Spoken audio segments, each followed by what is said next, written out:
Welcome to MELfeed.video. We are commencing a live web stream service via youtube.com from Melbourne, Australia. We currently conduct these streams mainly on Wednesday evenings, with other times to be added as more opportunities arise. Please visit our website at MELfeed.video for further information. This web video project presents old and new community TV programs. Please enjoy your stay with MELfeed.video. Hi, welcome to MELfeed.video transmission number 18 for Wednesday the 13th of June 2018. Coming up next, as usual, to start off is NAT Chat, and that'll be followed by a very special episode of Transports of Distant Delight that actually takes 25 minutes tonight. And they'll also be back at 11 o'clock tonight with a 10-minute episode after the CEC report. Anyway, for now, we'll go into NAT Chat, and we'll see you again a bit later on in the night. Let's just find the show here. There it is. Here we go.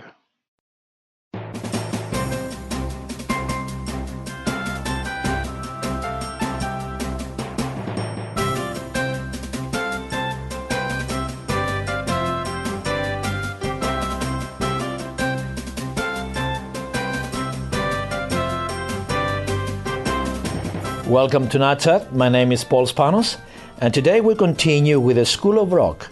With us we have Piero Delia. He's a teacher, the inspiration and the creator of the School of Rock 10 years ago. Thank you for being with us, Piero. A pleasure. It is exciting. You know, rock used to be only for the adults, and 50 years ago I'm talking about, and started slowly, but now it's full in universities and schools and everywhere, in every iPod and iPhone and whatever. How do you find a difference teaching adults and now the students, high school? I think it's probably easier. It is, isn't it?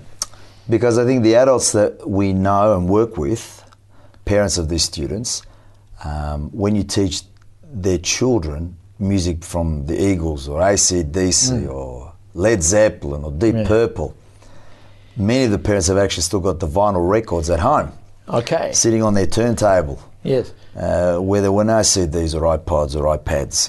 So they actually say to their daughters or sons, we will listen to that music in the 60s and the 70s. So they're very au fait, they're very comfortable with that style of music.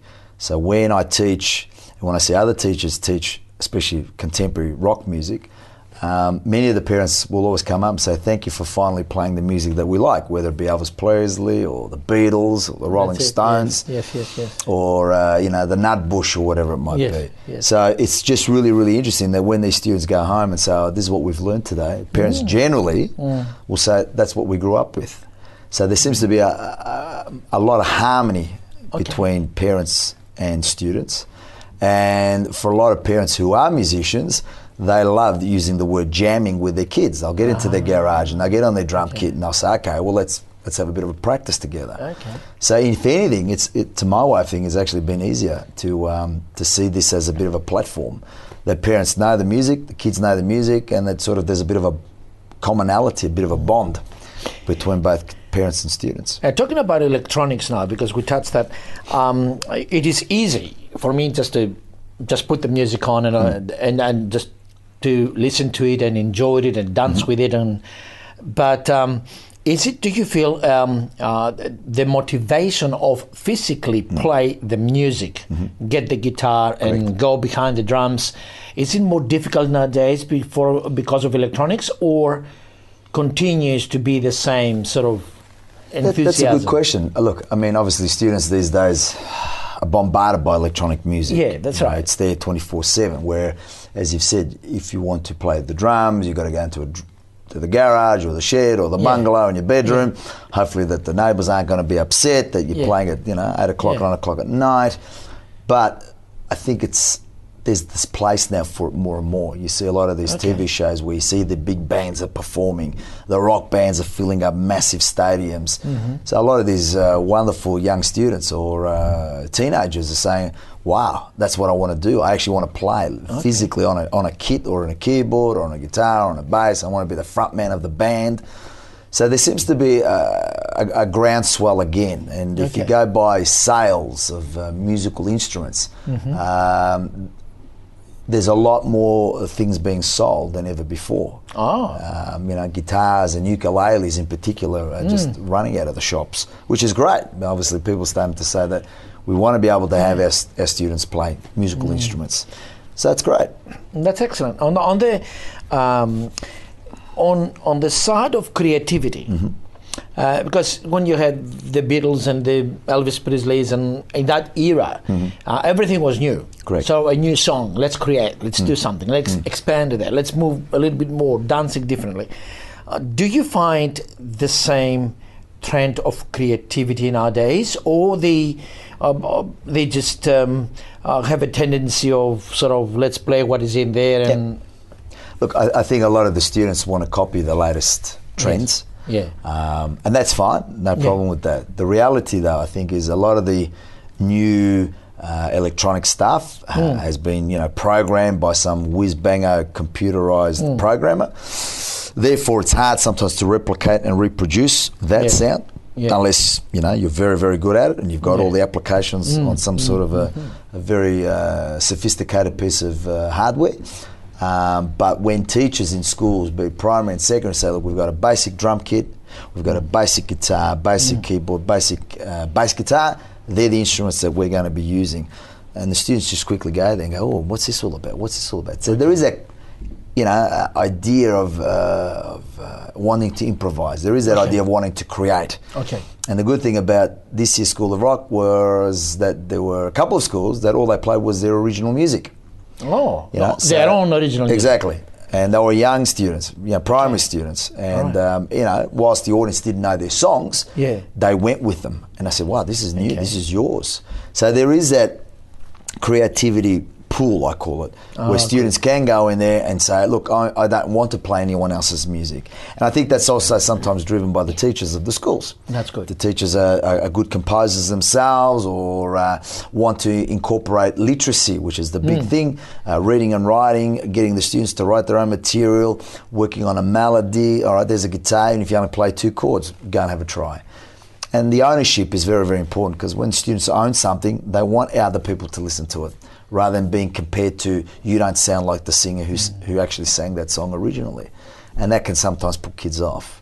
So I think there's a lot going on at the moment. That's good. That means that works as a marketing even better. Correct. Isn't it? Because it's something original, comes from their own ideas, their own mindset, and their own environment. So, and that's where a lot of students in schools now are producing their own CDs.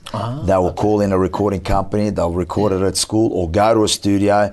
There are no issues of copyright law infringement problems there. The students own theirs. They sell it to the parents and the school community. And the songs never seem to date, because the students every year can change it a little bit. It's their song. They add another chorus. They delete some lines. So it's a strong marketing tool, and it also enhances the students' creativity, the improvisation, and I think more importantly, the jamming process, the draft. And it doesn't affect them at all. It actually gives them a skill that maybe they never had. It's going to be interesting for the teachers as well, because really it's not boring anymore. It's not the same thing of teaching mathematics, and it's just always improvise and always build up. That's exactly right. That's excellent. We're going to come back at the end of the program to have a full another segment, an example of the School of Rock, from the history of the School of Rock, which is going to be very, very exciting. But let's have a break and we'll come back to the second segment. Fantastic. Thank you. Thank you for being with us. Stay tuned. We'll be back shortly.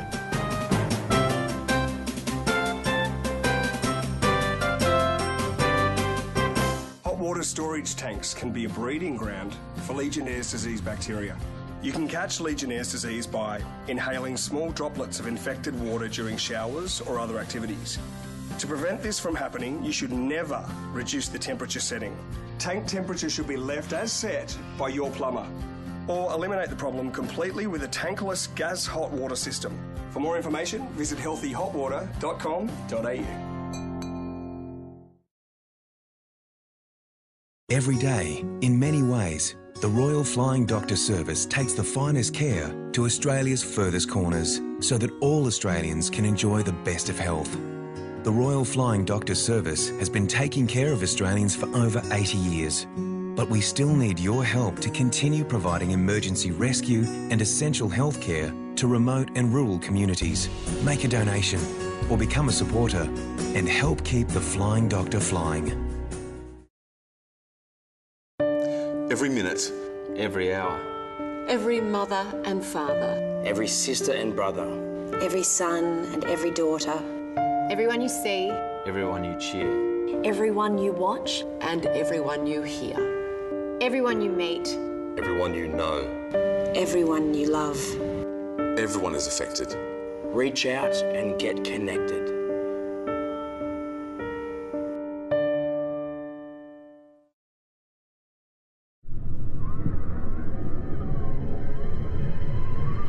It's easy for things to go wrong around water. More so if you can't swim. It's great seeing kids confident in the water and enjoying themselves.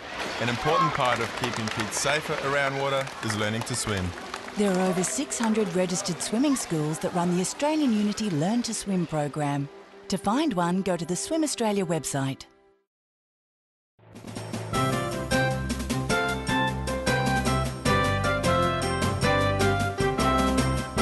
Welcome back. We continue with NAT Chat with Piero Delia, teacher of music, musician himself, and the founder of School of Rock in northern western suburbs of Melbourne. And Piero, we're talking about primary school and high school. Do you find difficult cooperating with both ages?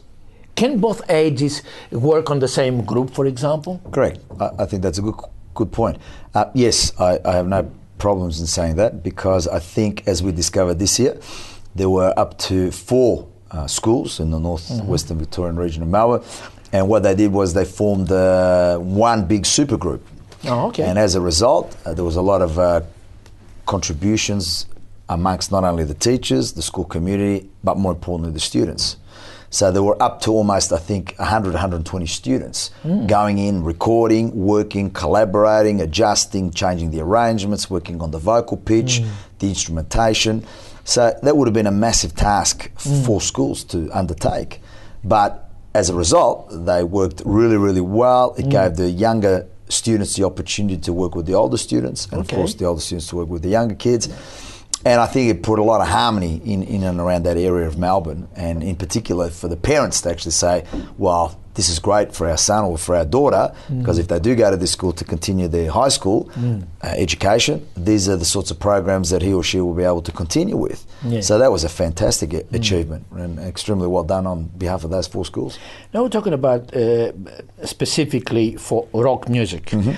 Is it only rock that attracts the generation of high school and young kids? No, I think with the ongoing situations with like the Glee show, which is a musical drama, and they sing rather than using a lot of dialogue. Okay. We had a school this year that did exactly that. They brought in that sort of Glee concept. It was very musical, a bit of dance. Okay. So I think what we've embraced in School of Rock is that any type of music or dance or performing arts that works for the school and its clientele and its community is welcomed. So the School of Rock is really just a name, but we've had ensembles, violin, chamber music, rock bands, popular music, a bit of jazz, ensemble music. So it really is just a one-stop shop for musicians of all parameters. You embrace all sorts of talents in there, and inspirations of that. Yeah. And how about the gender? Between males and females and students, do you have any fantastic. And I mean, it's interesting. We've spoken about schools in the northwestern Victorian region of Melbourne that are predominantly girls' schools, and this year we had a couple of fantastic girls' schools that were, drummers, bass players, singers, guitarists, and were just sensational. Yes. We've had even primary schools that brought anywhere between 3 to 5 girl bands to perform. Wow. And then when you see these girl drummers playing and these young guys looking at them going, my goodness me. So it really takes away the attitude of only boys should play drums, and that's not the case. And that's fantastic to see that. Absolutely. The boys embrace that as much as the girls. So we've got a really, really good gender balance, and I think that's probably one of the great things about this show, that everybody embraces each other and wants to get on with it and have a good time. Music is amazing. I still remember my own son being part of the musical thing, and it was quite exciting to go and see him on that. But how this works as a tool, marketing tool for the schools? Well, it's interesting. I walk into a lot of schools, and without a doubt, most principals or most senior teachers will say, do you know that we have a big arts performing program? It's the cornerstone of our school. Every year we have a big production, and we do costuming and lighting, and we have our stage hands and all the props.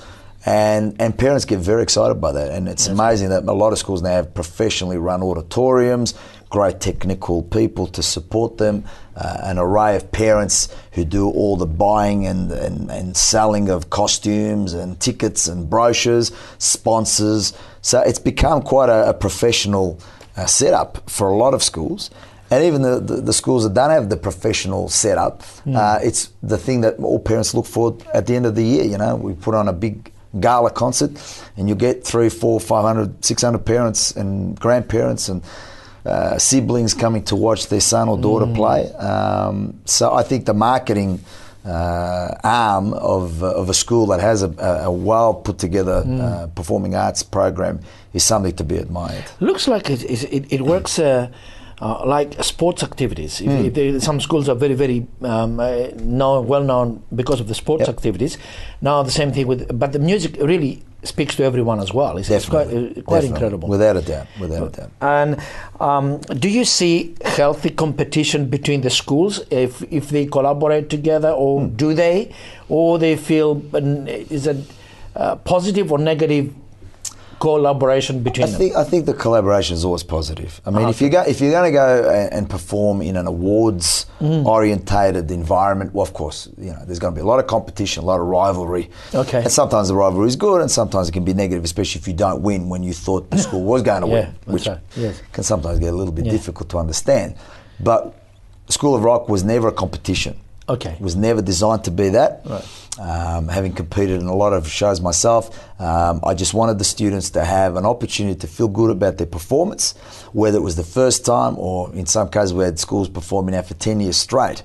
And what it does is it just allows the school to say, we have another vehicle to go and perform in, we have another environment to be noticed, to be taken on board, and more importantly, just to see what everyone else is doing and to share collaboratively that we are actually working together and we are putting on as good a show as we can.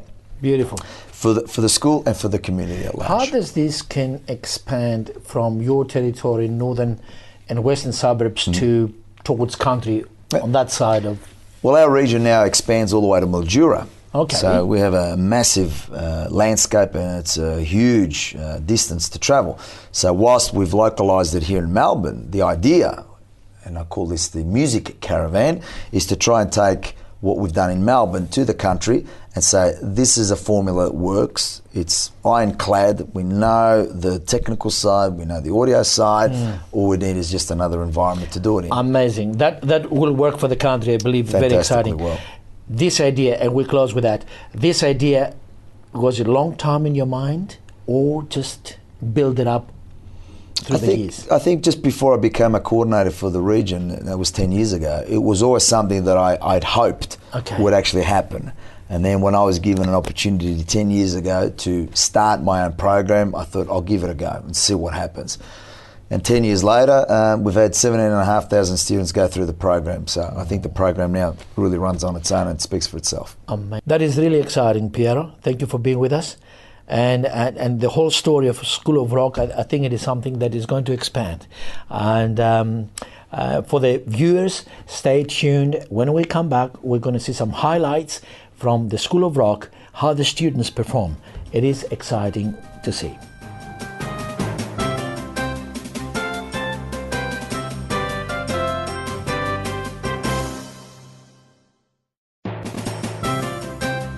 Wednesday at 10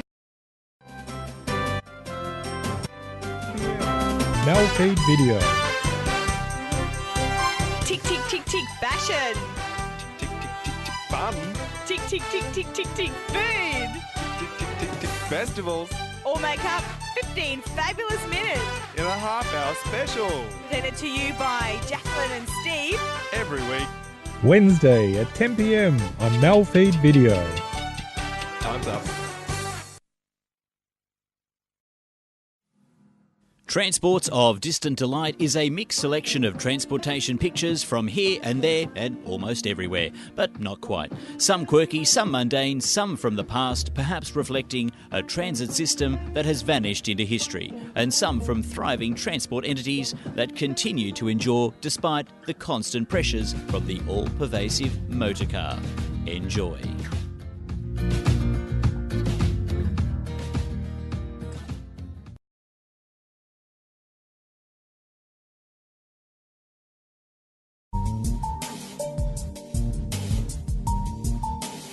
Do you currently have a community service announcement on free-to-air television? If you do, you can now submit it to us as well via our website at MELfeed.video. We have lots of time to fill on these broadcasts, and we are sure to give your announcement a great run on MELfeed.video.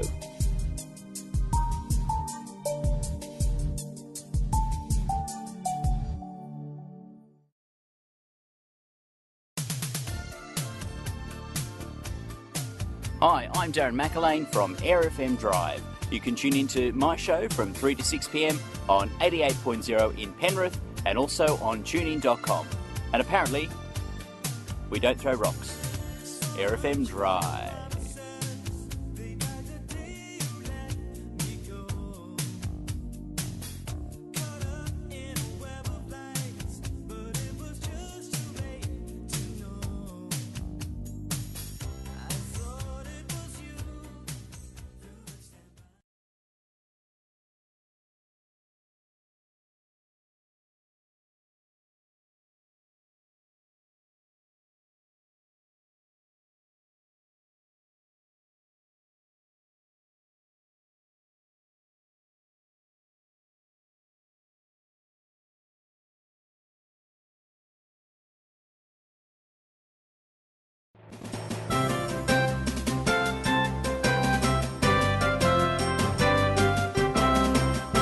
Welcome back to NAT Chat. We've been hearing about the School of Rock. Let's go at some of the highlights from this year's performances.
woke up in the middle of the night and I noticed that my girl wasn't by my side. I could have sworn I was dreaming, for her was pain, so I had to take a little ride. Now backtracking on the Houston, just trying to figure out what to do to make it go back. Cause ever since my girl left me, my whole life came crashing and I'm so... It's my name that's on that jacket, so remove your bags, let me call you a cab. Standing in the front yard, telling me how I'm such a fool. Talking about how I'll never ever find a man like you. Got me twisted. You must not know about me. You must not know about me. I can never know that you can admit it, and the fact here we in a minute, baby. Hit the brakes at my car. Gave you all I had and you tossed it in the trash. You tossed it in the trash, yes you did. To give me all your love is all I ever ask. 'Cause what you don't understand is I catch a grenade for you. Yeah, yeah. Throw my head on a blade for you. Yeah, yeah. I jump in front of the train for you. Yeah, yeah. You know I'd do anything for you. Yeah, yeah. Oh, I would go through all this pain. Take a bullet straight through my brain.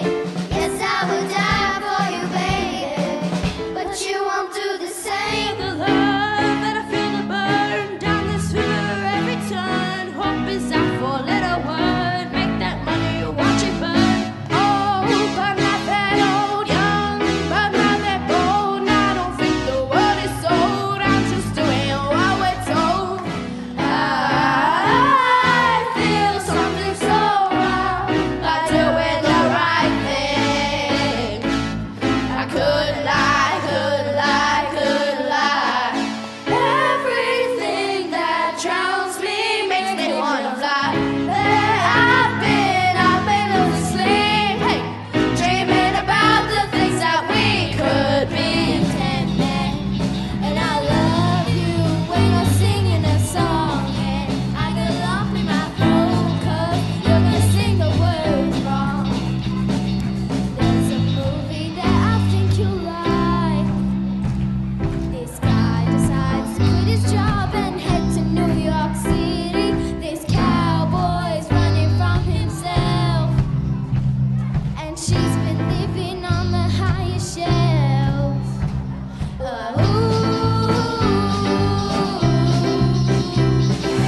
You guys rock.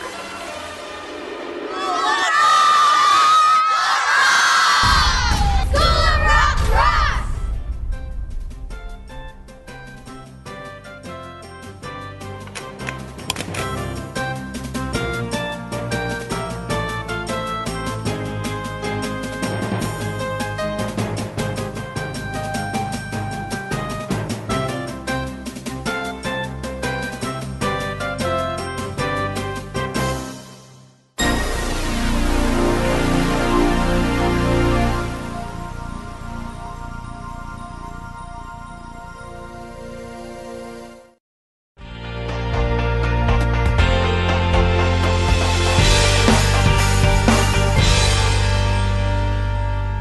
MELfeed video.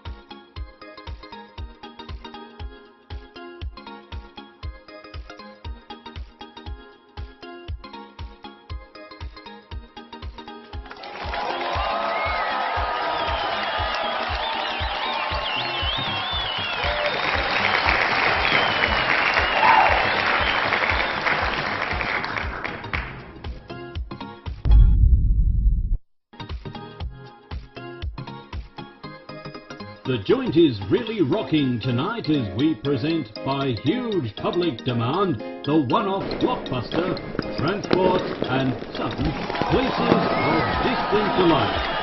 Let the fireworks and the delights begin.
Ah, Effendi, 100,000 welcomes to Marrakesh.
Wait, again.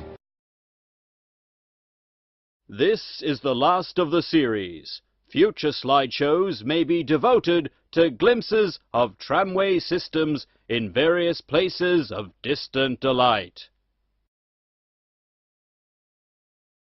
Thank you for watching this show, dear viewers. I do hope you enjoyed the delights. However, as the poet once said, it ain't over till the fat lady sings. So...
Thank you, Dan, and thank you, Michael.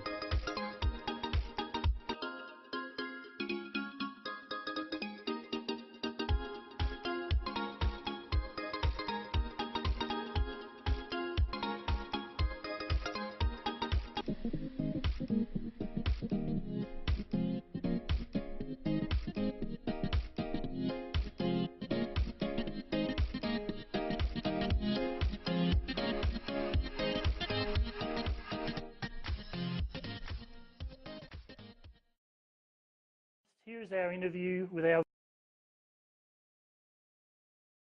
voiceover artist, Darren McElwain.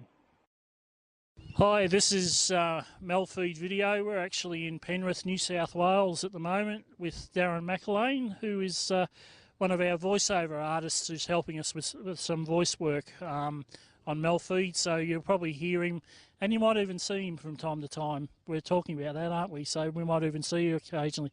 Absolutely. I'm very, very excited about being part of this brand new project called MELfeed.video, and I guess I'm very honoured to be able to maybe use my voice to piece things together. I think that's going to be very exciting, and I guess it's going to be great to piece some of that vision together, and I think it's going to be a great opportunity to piece some of those historical pieces of online TV as well. So it's certainly a great opportunity for you and for me as well.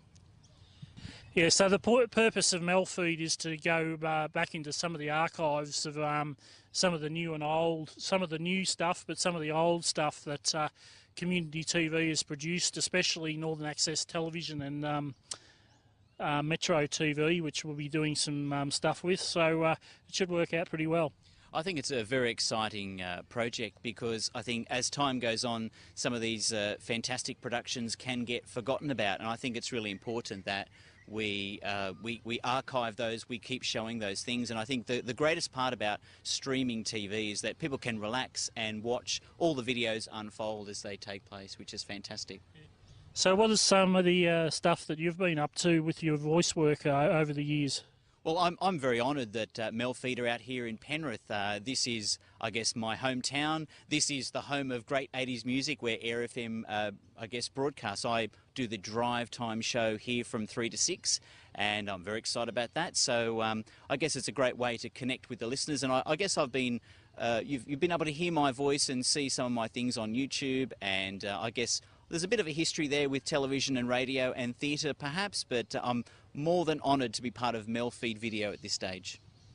So you're currently on a local open narrowcast station in the Penrith area, that's correct? Absolutely. Here, Air FM it broadcasts on 88.0 FM in Penrith, and I guess we mainly focus on the 80s music, and I guess I do the drive time show. So yes, we've got the 80s music, but we've also got, we do the traffic and the weather, and more importantly, which is something I'm very excited about, is that we actually stream online on tunein.com, which is very exciting. So you can find Air FM through the TuneIn app. So if you search, what is it, Air FM, you'll find it on the app?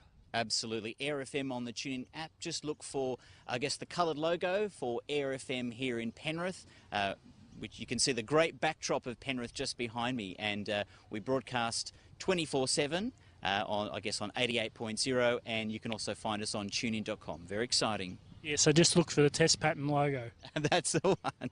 It's the rainbow coloured one. That's exactly right. Fantastic. Colour bars, I think it is. That's a technical term, isn't it? That's the colour bars. I like that one. I'm gonna work with that this afternoon. The colour bars. I like it. Yeah.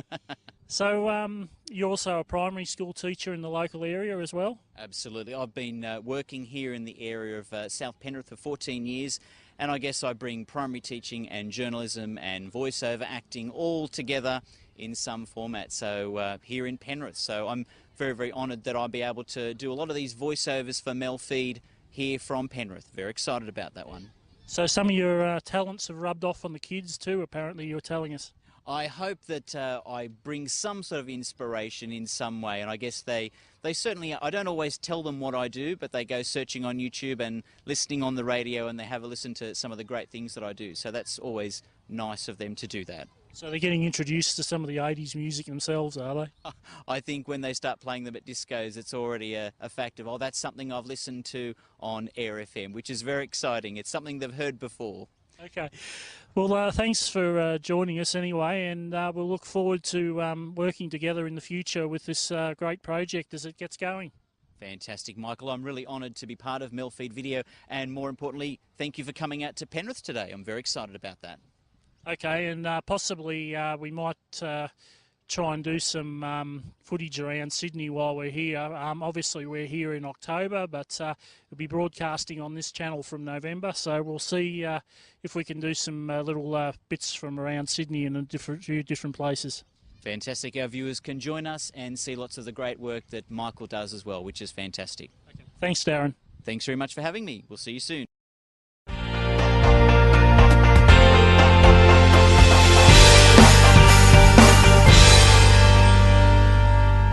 MELfeed Video.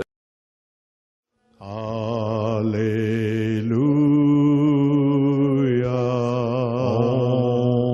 Om Mani Padme. Om Allah.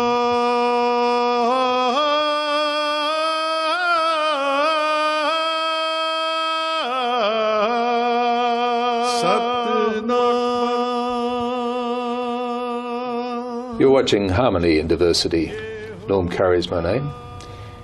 And we're speaking again to Rabbi Dr. Shimon Cohen.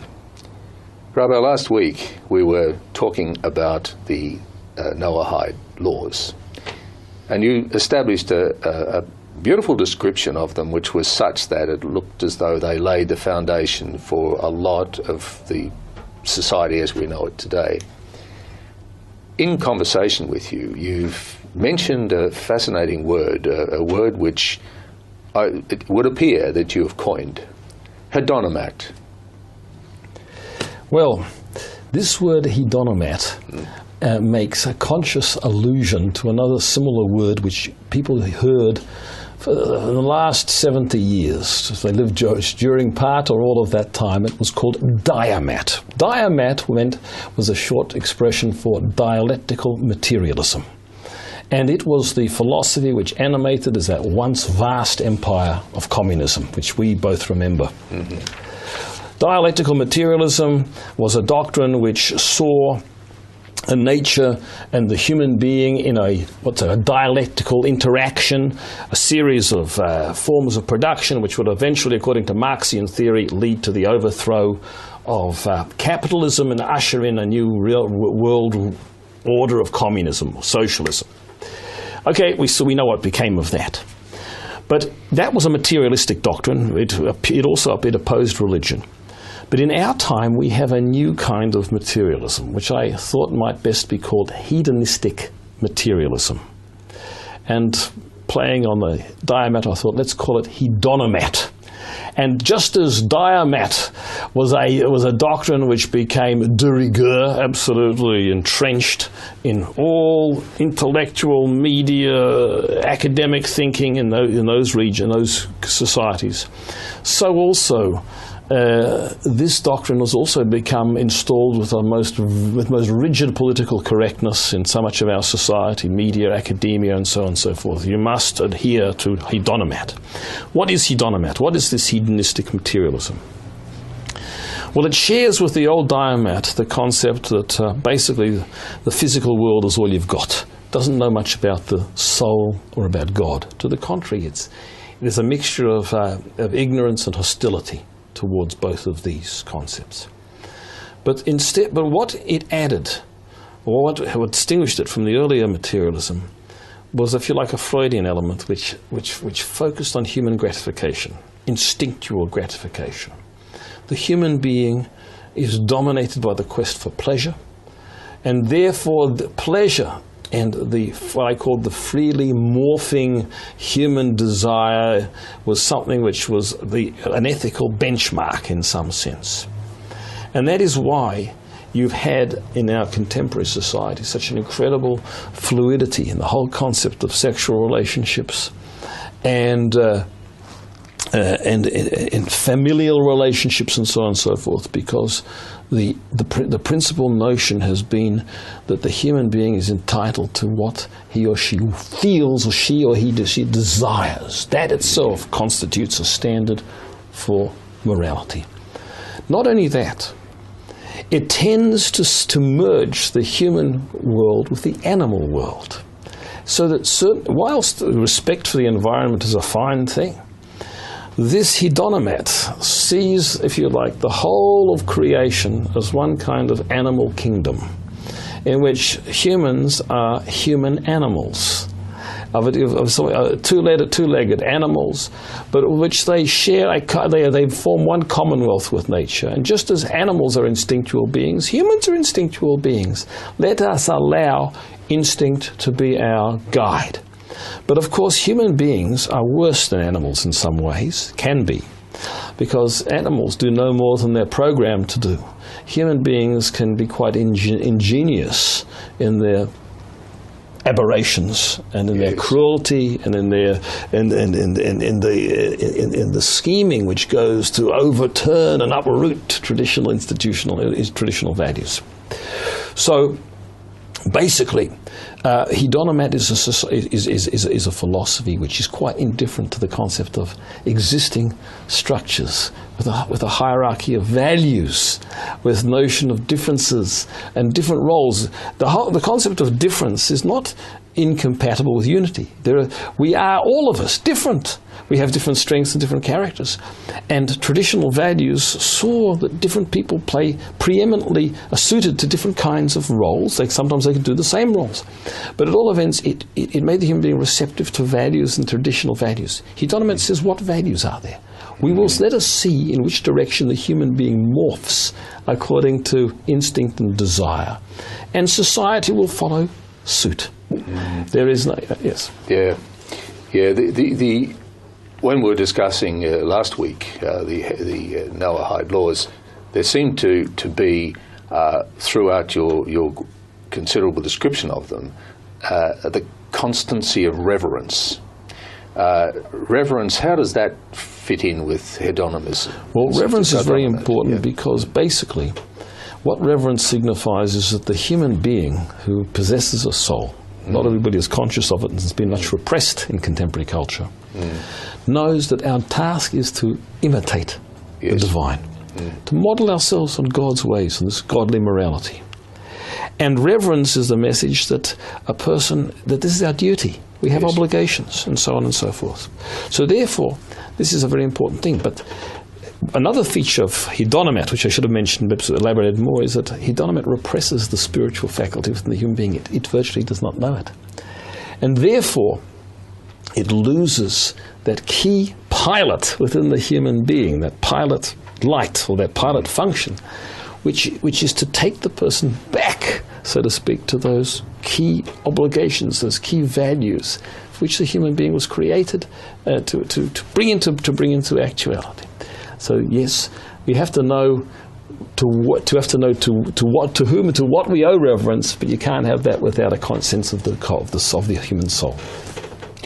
Yes, that's fascinating. In the context of what we're going to discuss after the break is the implication of legislation and regulation in this hedonomat climate. We will go to a break and we'll return to discuss this fascinating subject.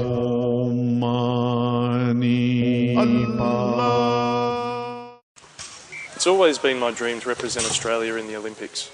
Epilepsy affects nearly 250,000 Australians. Like me, most people have their seizures controlled with medication. Even today, people with epilepsy face incredible discrimination, but this prejudice is just another obstacle we can overcome. We're just as capable as anyone else, and often we have to be stronger. I promise I'll do my best for Australia. Will you do your best for me?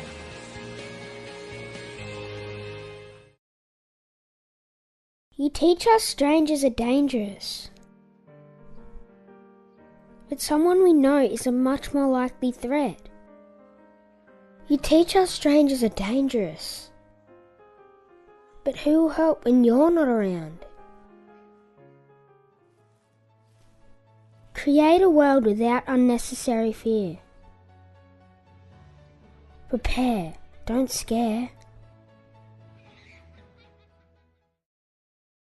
Hi, I'm Lane Beachley. Australians have recycled enough printer cartridges to cover Bondi Beach 12 times. That's kept 11,000 tonnes of valuable resources out of landfill. Drop your used original cartridges into the special boxes at participating retail outlets, and they'll be turned into new products from pens to road surfaces. Help us keep up the good work. Find out more at cartridges.planetark.org.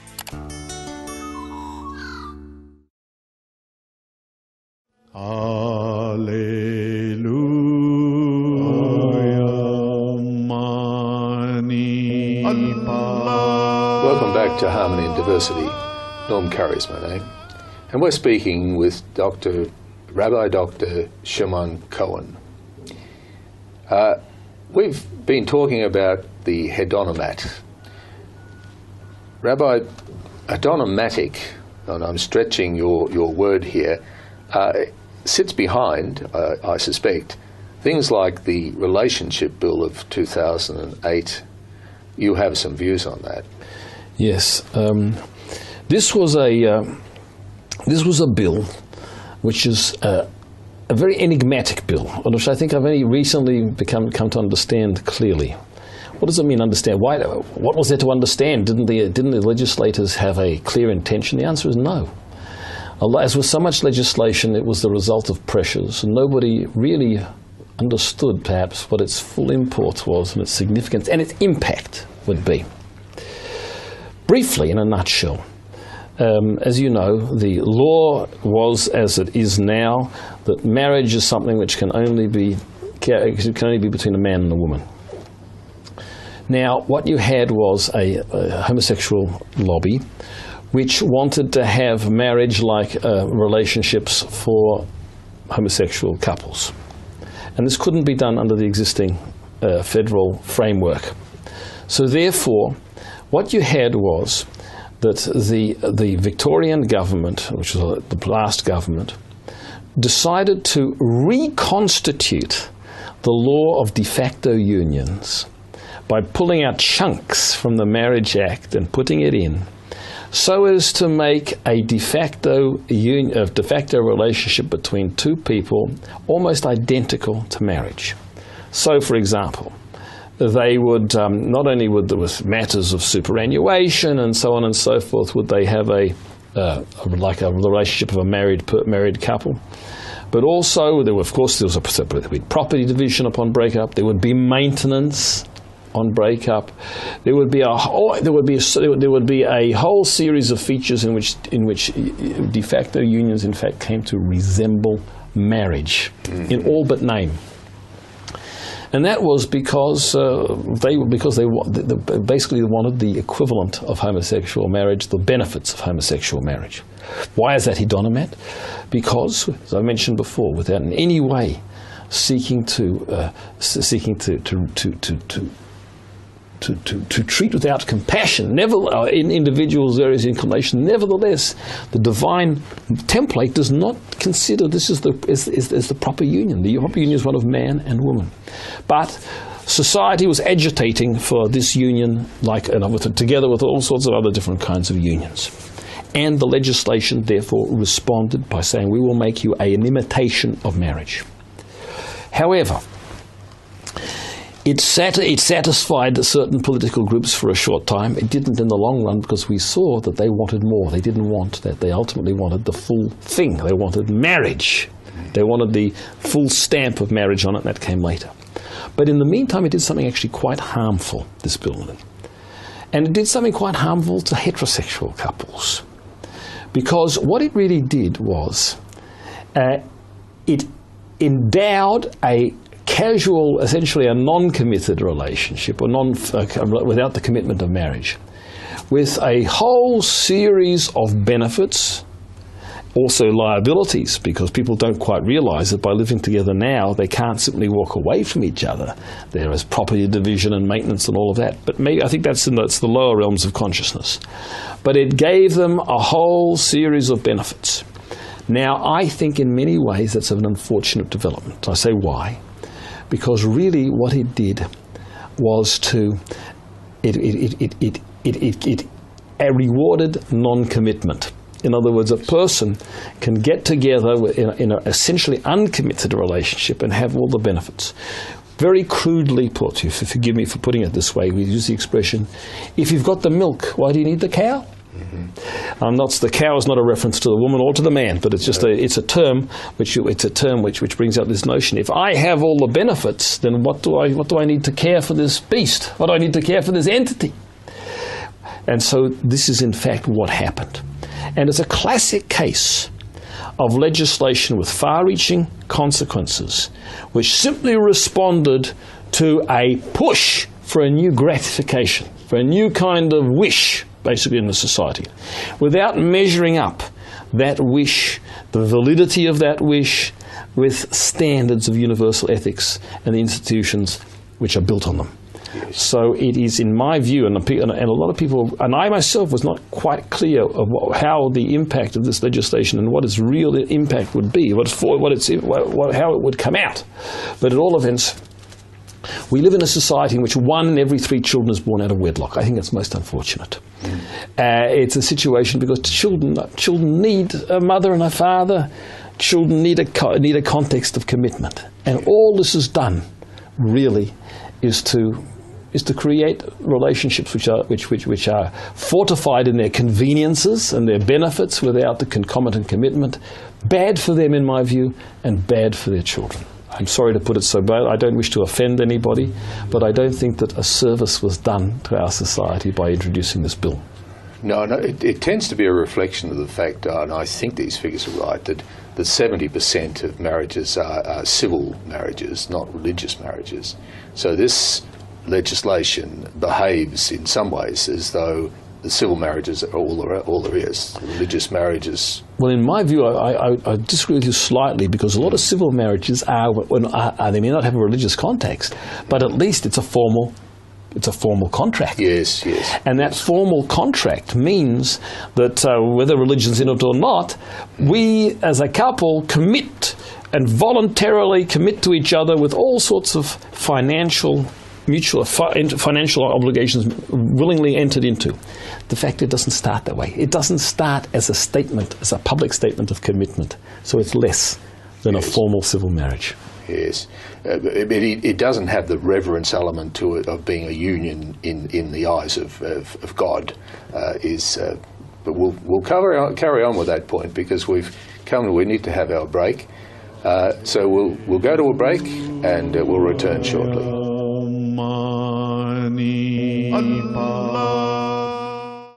Here are the current weather readings for Melbourne, Geelong and Shepparton on the MELfeed.video weather wall. It also includes tomorrow's forecast and expected minimum temperatures in these areas overnight. This is the MELfeed.video weather wall. We are currently looking for a sponsor. If you're interested, please email Michael at MELfeed.video for more details. Would your life be different if you chose to swim between the flags instead of that unpatrolled beach? If you'd checked the depth before you dived into shallow water? If you didn't swim under the influence of alcohol and chose not to swim at night? If you only listened to the lifesavers warnings? Make the right choice this summer. Enjoy our beautiful beaches. Always swim between the red and yellow flags. If we can't see you, we can't save you.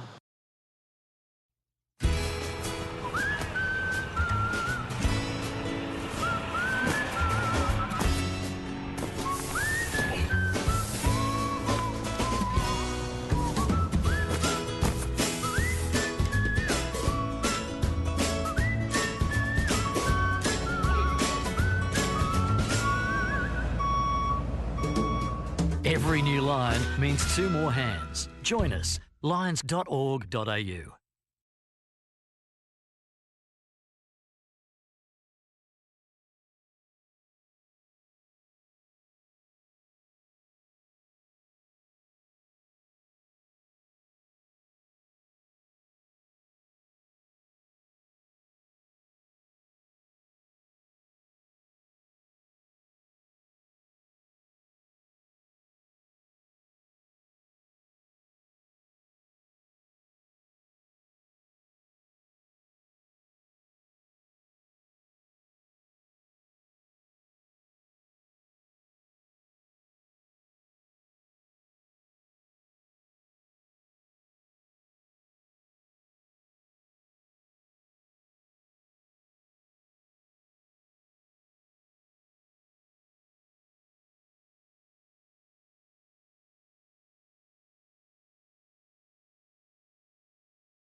Welcome back to Harmony and Diversity.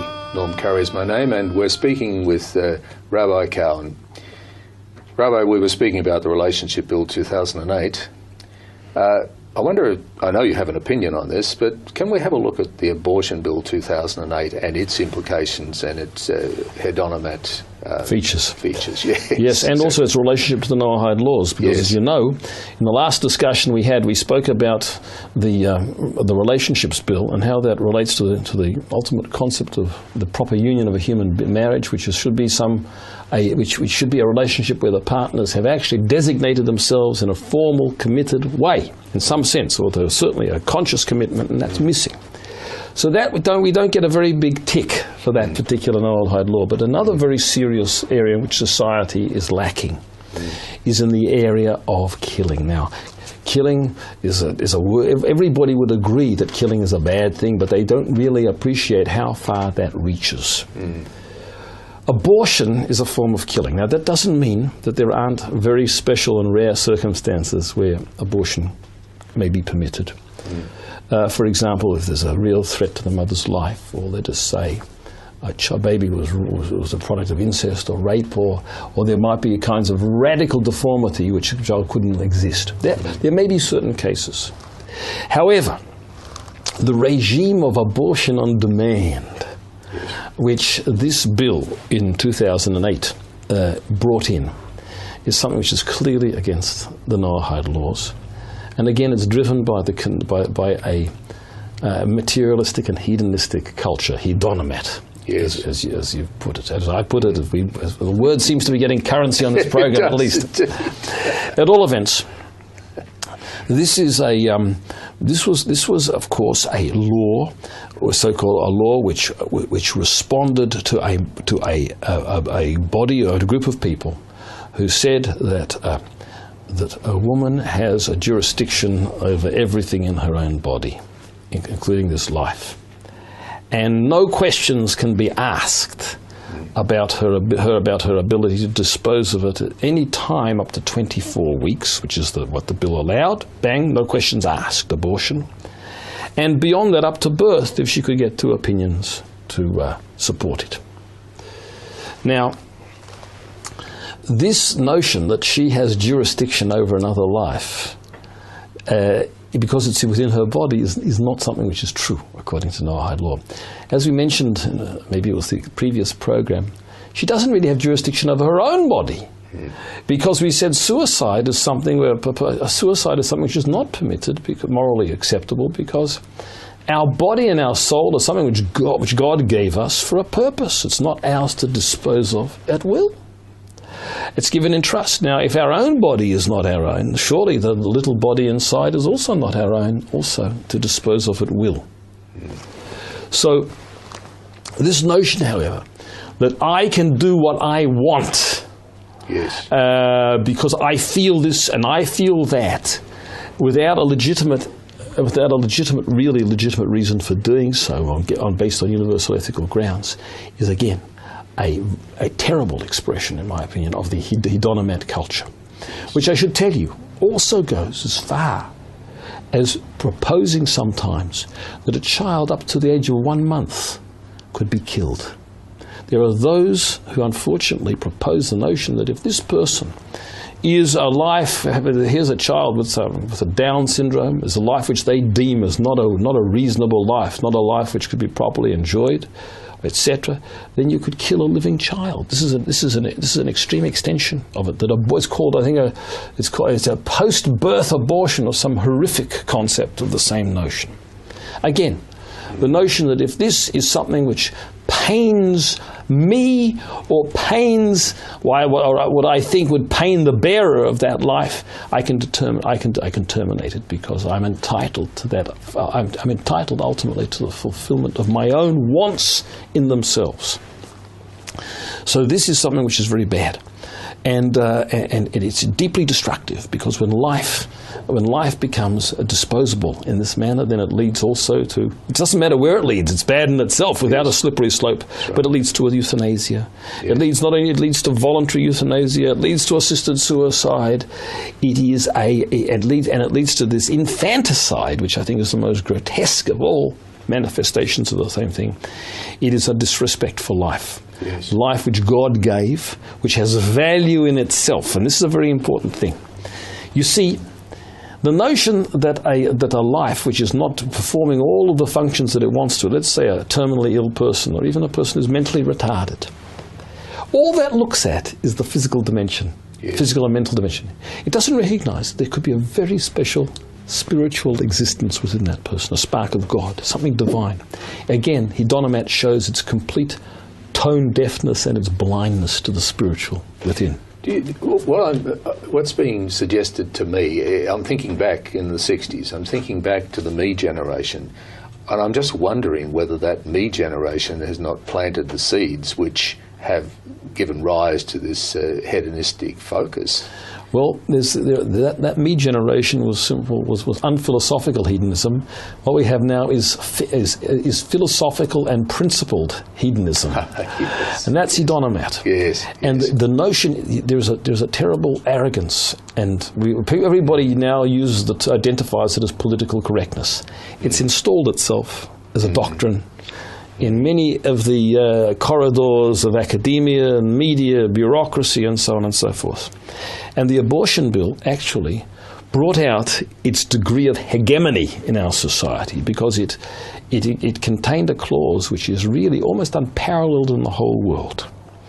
What it said was that when a doctor is approached to perform an abortion under the legislation, he or she must either do it, and if they don't want to do it, they must refer to another.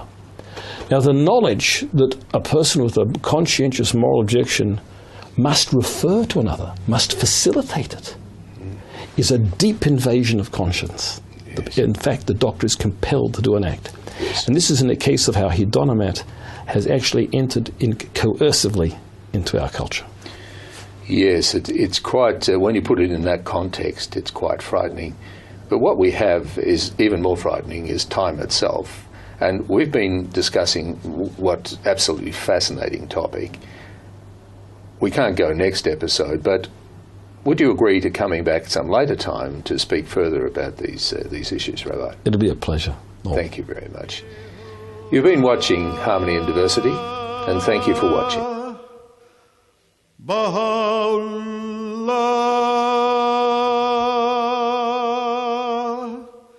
Shanti Om,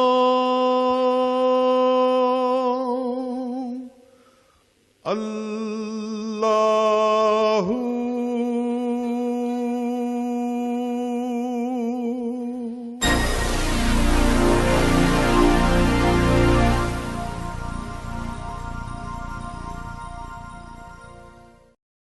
Now it's time for a quick reminder of programs coming up tonight on MELfeed.video, so please stay with us.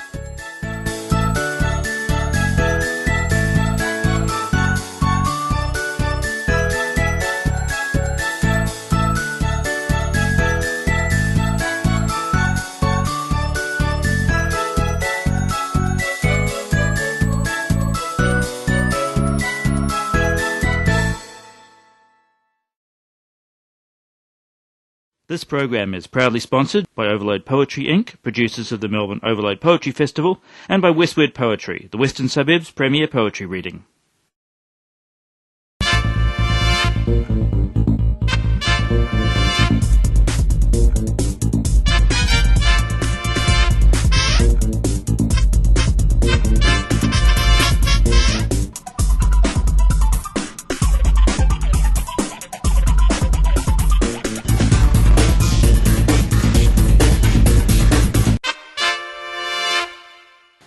Amanuensis, which is somebody who writes things down for somebody who can't for whatever reason.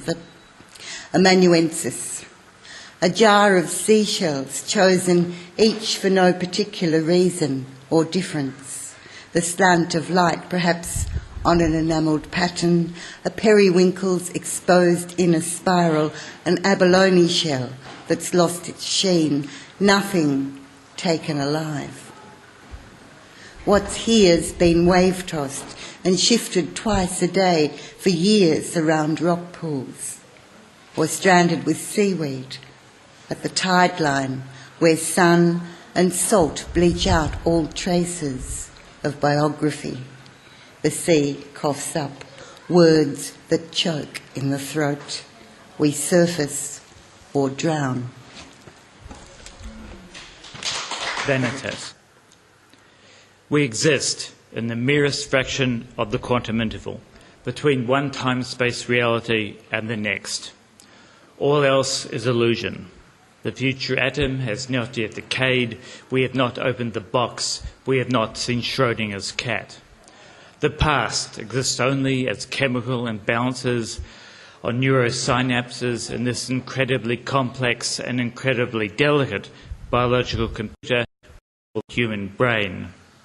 One day the microbes will eat us, but that has not yet happened, and some think never will. Yesterday we did something incredibly stupid, but that has already vanished into history's notebooks and vaporized into pretty purple. Tomorrow we may do something even worse when we learn to throw asteroids around. But now all we have is a microfraction of the merest instant between the last and the next. The playground of Einstein's successors and their grandchildren. Heisenberg and Schrödinger only scratched the surface. We have no way of knowing what really is, and maybe never will. In the end, there is only dust in the fragments of time and space, smaller than the smallest quantum singularity, dancing on the head of a pin and lost among the enormity of that which really is. The mind. The mind can slant dangerously like a spinning top, then right itself. Hamlet says, "What a piece of work is man." The psalmist, fearfully and wonderfully made. Think of the neck holding up on its thin stem the bulbous head. the brain a grey walnut, soft as intestines in the hands. I bolt the door on some of my thoughts, but they crawl under cracks and cry to me. Poem of remembrance of Shelley. The last time I saw you, I was dead drunk, sleeping on the pavement in the warmth of the afternoon of your smile. You didn't hurt me, the sleep was hard. Somewhere in the distance, the calling of winter nights, alone by my fire, from this fear to the eventual dawn trickling into moist eyes, that almost transparent idea that you would never die, and the carolling of the magpie would hold you. Do I give credence to these moments of the heart? Do you hear me, Shelley? The ground swerves, the skies convulse, a yearning to laugh at it all as you did. Tomorrow that same sun shall emerge as it did in God's embrace. This next one was written after visiting an elderly man, a friend in hospital. Considering how birds sound like tin jabbed with iron in the early hours of the morning or the late hours of the night, reminding you haven't slept and have been too afraid to turn on the light. Considering the patients next to you, silent shapes under their bedclothes who don't know what you know. Considering the doctor told you he didn't think you'd be leaving this time. And the birds rub it in, their calls like tin. The Poet's Press.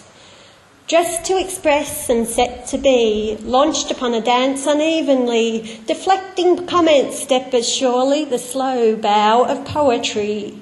With the drift ink of memory, a clever reso of poverty, she's such a pretty thing to see, the slow bow of poetry.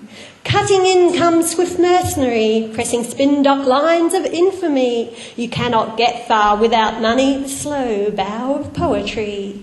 He turned her in totality, I'll make you love, set you free, set words in pavement, just trust me, the slow bow of poetry.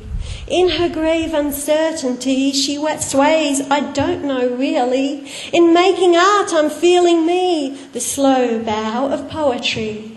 If you have not lived while flowery, he says, words grow old and papery. There'll be no one at your knee, the slow bow of poetry.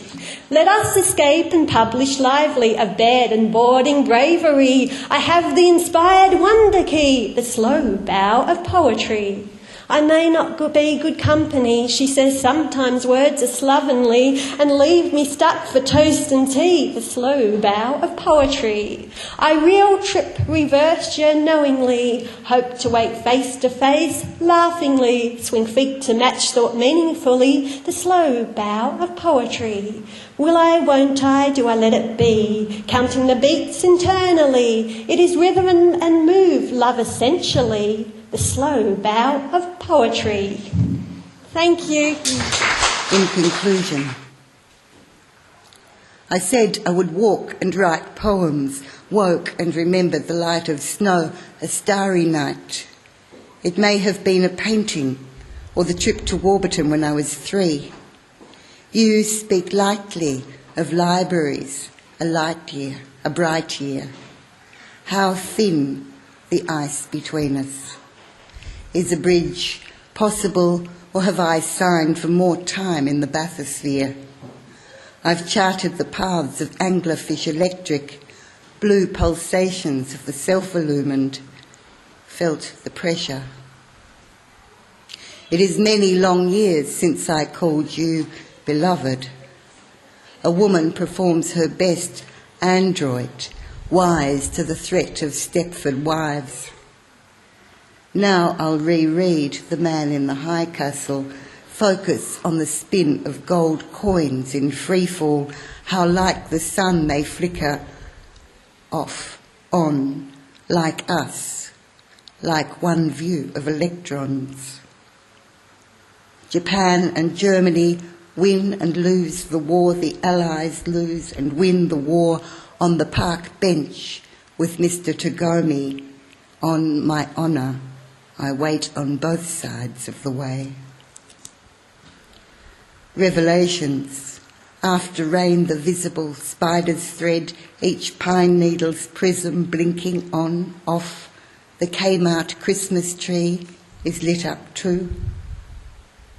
Your footprints in my insubstantial snow are full of stars and questions.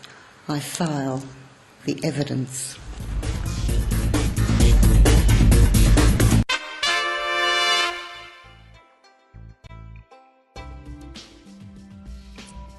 Now on MELfeed video, here are the latest Wednesday Tats Lotto results, just drawn a short time ago under government supervision.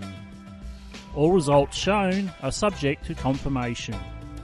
We hope that these numbers brought you a little bit of luck tonight. If not, there is always next week. Stay tuned to MELfeed video for more great programs this evening. If you choose to text while driving, you could ruin lives. someone else's, your family's, or your own. Choose not to instead. The right choice could save someone's life. Proud supporters of safety in our community. GMCU and Southern Cross Austereo. I was diagnosed with Parkinson's at 27. I was 46. I was 62. The first symptom I noticed Was loss of balance. Was that I was always tired. was a loss of smell. The most difficult thing for me is not to be able to travel in my retirement. The most difficult thing for me was giving up a career that I loved. The hardest thing for my mum was being pregnant with me.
Super liar. Are you a super liar or just a tinkerer with the truth? Do you shake hands, kiss babies, press the flesh, run for office year after year and eventually win? Do you blow up small islands to make a statement and test the machinery, but still fight for peace in the middle of war? Do you humiliate your rivals because they once did it to you? Argue with your allies, work with your opposition, but only when you have to? Do you strut the world stage or work behind the scenes? Are you popular with the people or just perseverant? Are you cunning and smart or just good with PR? Do you have a future or only a past? Are you a politician or just a human being? Sometimes everything changes in just a few minutes, as it did for me last year. This poem is called 5 Minutes. In 5 minutes this morning, the fuchsia changed from dawn grey to faint pink, and the whole mass of the world slowly somersaulted towards the sun, carrying with it me and my children. 5 minutes. In 5 minutes, I saw the surgeon place his hand in a file and draw out a white sheet of paper, which he lifted up to me. And I tasted gall, blood and salt flowed out the holes in me, till I believed the word which was not spoken, while the world slowly somersaulted. The oak. There's an old oak out there, standing sentinel to the disfigured night. You can look and not see in the half-light this strange inner world of oaks as generations pass, as the oak grows older. In these between hours when life holds you in her palm, he has risen, someone cries, and you believe it, looking at the old oak tree.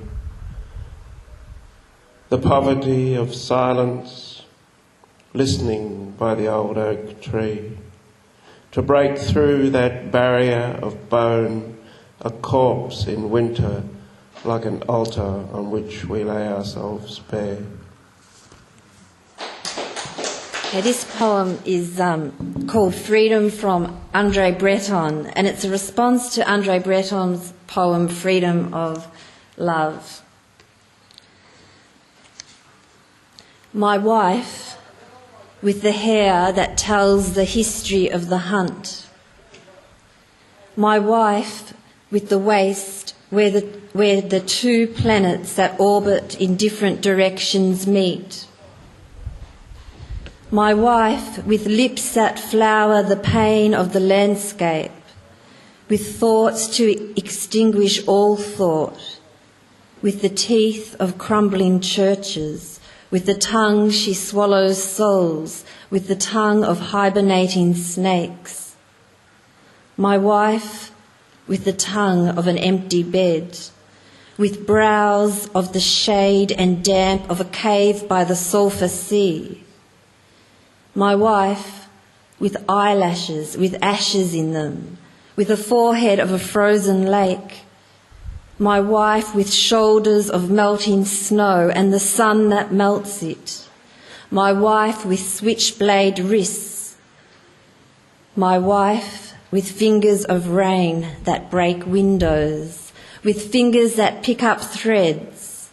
My wife, with armpits of bursting eucalypt pods and of bushfire nights, with arms on fire around the baby of herself. My wife, with legs of a plough and field of turned earth, with the movements of a slow mountain climb, thinning air. My wife, with calves of vein in rock. My wife, with feet of saffron, with feet of details and bird bath containment. My wife, with a neck of salt. My wife, with the throat of a vase, with breasts of vertigo. My wife, with breasts of breath, with breasts of a continuous curve from her arm to under bone, with a belly of undulations. My wife, with a back of scaffolding where bird people walk unafraid at great heights, with a back of sand, with a nape of forgotten invitations. My wife of all is not well. My wife of a well of light with no doors into it, only windows. My wife whose dreams burn her sleep and I wake on a pillow of ash, whose history burns with the smell of hair. Her chair burns absence into patience. Her arms burn around the baby of herself. Her travel burns the saris of skies into my eyes. Her birds burn her freedom with my flight. Her sex a cat's purr that burns meditation into the walls. My wife is time, the the distance between the beats of a heart, the rings of a phone. It was only after I was forced to confront my own mortality with breast cancer last year that I realised how strong the unspoken consensus was. This poem begins with a quote from my gym instructor. The consensus. You can't die while you're here. No one told me I could die. I could die.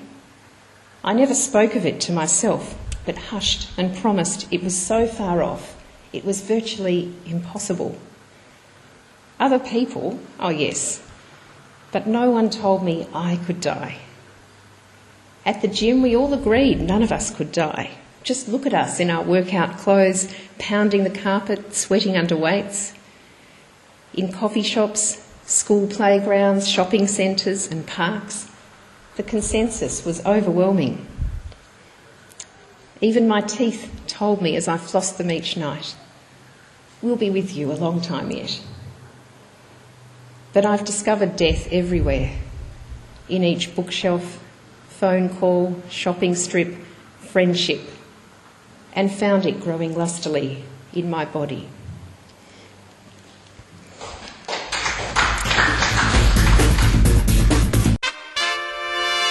Australia Day means a time for reflection in one way, where we're really lucky to live in such a country, and it's really an opportunity to connect with people who are really close to you and important in your life. I hope and wish for a society that truly respects everybody in every shape and form. On Australia Day, I'll be actually at the tennis, and I'll be sharing that with my friend. Doesn't get much better than that, really. Get together on Australia Day. Go to australiaday.org.au to find out how. Man to man, it's time to stop. Stop the tragic waste of life and the destruction of families, including your own. Stop blaming drugs and alcohol and believing that walking away makes you weak. Stop thinking you're a hero and wasting your life behind bars, wishing you could take that one moment back. Stop the coward's punch.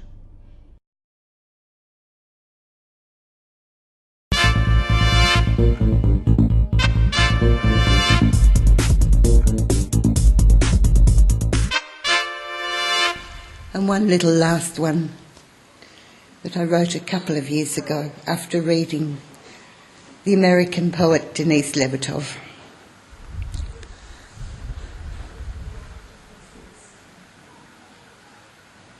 We will have images. Her fruit, tangerine, nectarine, river, the tang of it, how love sticks to skin in the afternoon, amber, even the buzz of flies. Honey, preservative, the properties of, earth-crusted jars from the excavations, the fine brushes, the gloves of archaeology. In a honey jar, slowly it congeals.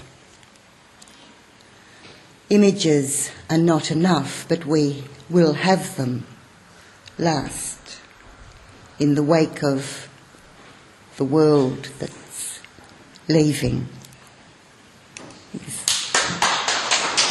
I might just read you one more because it's hot and you're all really good. We're all really good sitting in here. This one's called The Red Line. I saw hands to a throat like a shadow play in a tent. I saw one man place the head of another to the edge of the metal bin. I saw the blood from plums dripping down my brother's forearms. I saw my mother on her hands and knees scraping candle wax off the marble altar. I saw Michelangelo's stairs flowing like a river. I saw my daughter stealing daffodils. I saw my lover forget me. Thank you. Perhaps there's a different wisdom, I didn't see it. Your language had eaten those longings, or as summer clouds, the temptation of rain. Give us food, you said. In return, the regurgitated translation of greed. Wild things. The night Annie was given news of one kind and another, she knew there was a wild thing eating her up. So she went to bed without eating anything. That very night in Annie's room, a hospital grew and grew until the ceiling hurt with lights and tubes. The floor slid under the bed, and she sailed off with an anaesthetist through night and day, in and out of weeks, and over a year to where the wild things are. And when she came to the ward where the wild things are, they cried from their hospital beds, showed their X-ray bones and bled their chemical blood, till Annie said, "Be still," and showed them the wild thing inside her very own breast. "So now," cried Annie, "let the wild madness start." They tore their hospital gowns, bared their horrible skulls, ripped their chemical tubes and leaked from their terrible holes. "Now stop," cried Annie, and sent the wild things off to bed without eating anything. Then Annie was lonely and wanted to be where she was loved, but the wild things woke. "Oh, please don't go, we'll eat you up, we love you so." But Annie said no, and sailed off without an anaesthetist, over a year and in and out of weeks, through night and day, into the light of her very own room. Crying like a fire dawns each echo of your countenance, dies the fading tide, dances this smile, right where voidland reaches across your distance. Wild wind fastens smoke masked. You have paid their price. Draw down piercing rain. I'll finish with 3 haiku. The first is to cool you down. Rome in winter, water frozen over marble. Winter night, the candle flame grows taller in the stillness. Seeing your child asleep, you forgive everything. Thanks. Excuse me while I sit in the corner and scream. Just seems to me the whole fracking world's forgotten how to dream. Even our good guys are mean. Our poets are just letting off steam. Our artists are chasing the buck. Our musicians are trying to have a good time while earning a dime and spending it on beer and not having a care. And I can't help but stare at the futility of it all. We can't even tear down the wall. It's been done already. And what good did it do, even for a few? At least when it was there, we had something to fear that didn't shoot at us or blow us up. And protests were meaningful. At least the public took notice. These days, a street full of people is just another 5-second soundbite sandwiched between the grey men we follow like sheep on our TV screens. An excuse to provoke the police into beating some poor bastards up to get some good vision for the nightly news. And revolution still only means killing people so they can kill more people as an excuse for killing more people. And the dead still stay dead, and the living die of cancer or AIDS or something even more nasty like apathy or economic collapse.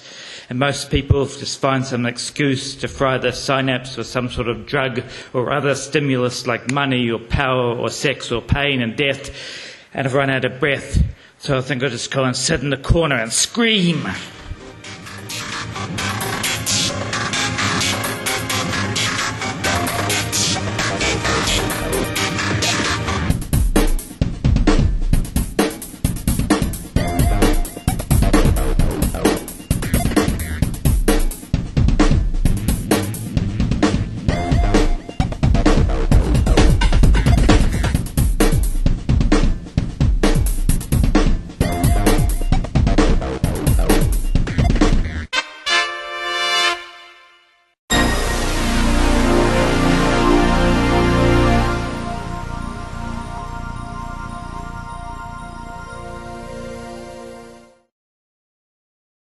This program was proudly supported by our sponsors.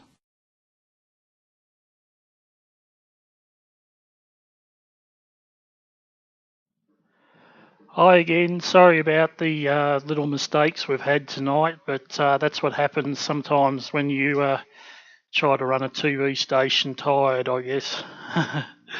But anyway, coming up next, of course, is 15 Fabulous Minutes, and that was produced around about 1999, I think, the episodes that we're showing at the moment. And that's with Steve Williams and Jacqueline Shields, and I'll just turn myself off on delay so that I don't get confused. And also we have Vidibus Radio is now on air at this website, vidibus.com.au/radio. At the moment, we're broadcasting episodes of the Paran podcast, which is the Paran Cricket Club's podcast that's produced during cricket season, but we're going to have more content on it very soon. But now it's back to 15 Fabulous Minutes. Thanks.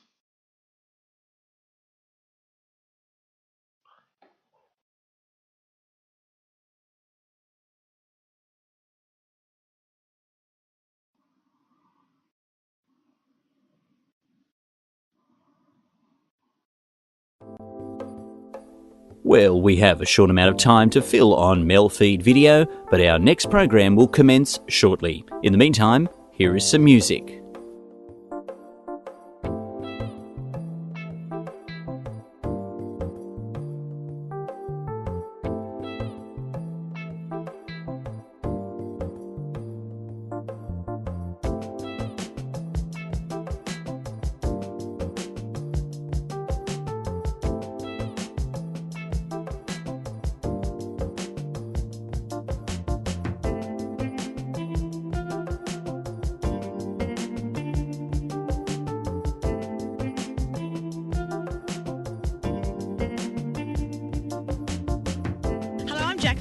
And I'm Steve. And we're joined by Tim today. How are you? Good, thanks. And Tim, of course, is the PR manager at the Werribee Open Range Zoo. And we're going to take you on the cheapest tour of Africa you can possibly imagine. And what's that tour going to consist of, Tim? What we're going to do today is take you for a ride on the back of our open ute through the Open Range Zoo, where we've got a whole range of African animals, from rhinos through to cheetah. And we're going to do that on the back of the ute first and foremost, and then also have a look at our safari tour on the bus, and hopefully you'll get a good idea of what there is to see here. How safe is this thing? It's very safe, I can assure you. Famous last words.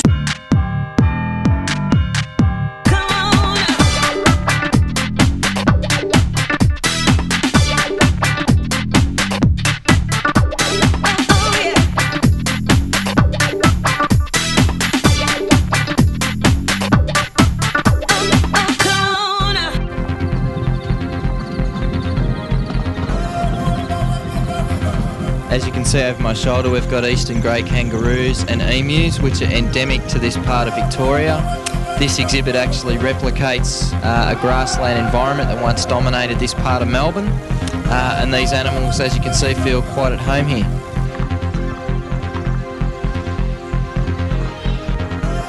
Here you are, guys, on the bus, and you're ready to go out of Africa, or actually out of Melbourne into Werribee. What are you expecting to see today? Crazy wildlife and stuff, feral animals from Africa. Yourself? Hemingway. Mr. Hemingway. Mr. Hemingway. Oh, okay. Have you been here before? No. Do you know where you are? Well, you confused me a second ago. You said I was going out of Africa, but I thought I was going into Africa. You are. It is out of Africa, but here in Australia. Yeah. Yes, he's got there.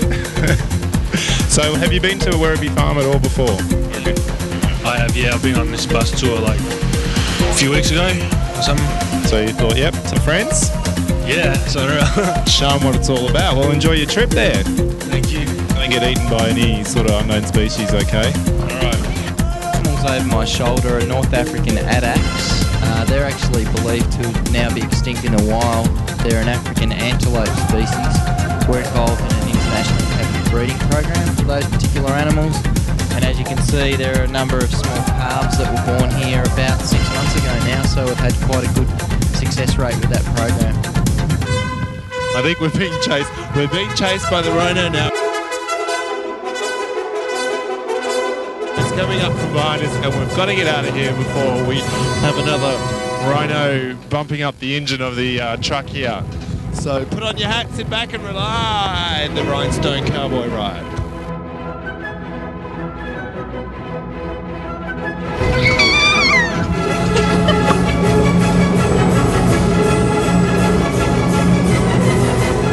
Photographic ute, which is used for our photographic safaris. So you can see that we do get pretty close to animals on it from time to time. That's actually rhinos rubbing against the ute. Zebra, is it white with black stripes or black with white stripes?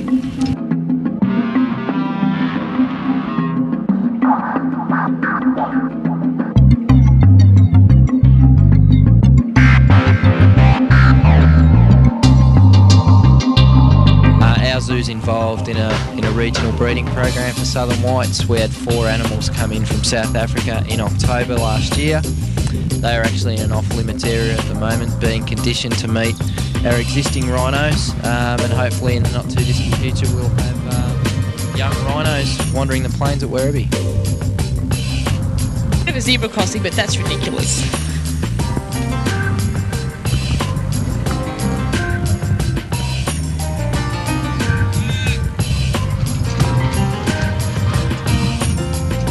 We're about to look over out of Africa.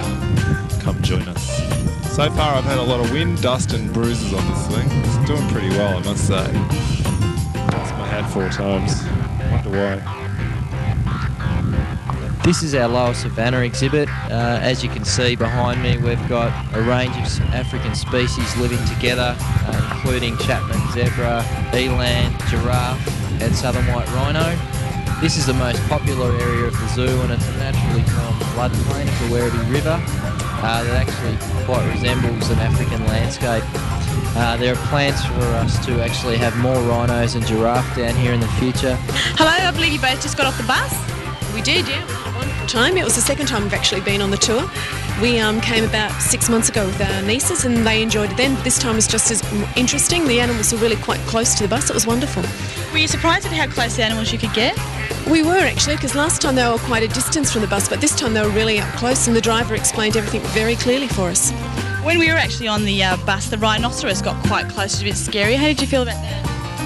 Oh, he kept his distance this time, so it wasn't too bad. But I wouldn't like to see him in a rage, being on the bus, no way. And you're going to enjoy the tribal music that's going to be starting shortly? Yeah, we've bought our picnic and we're heading over there now.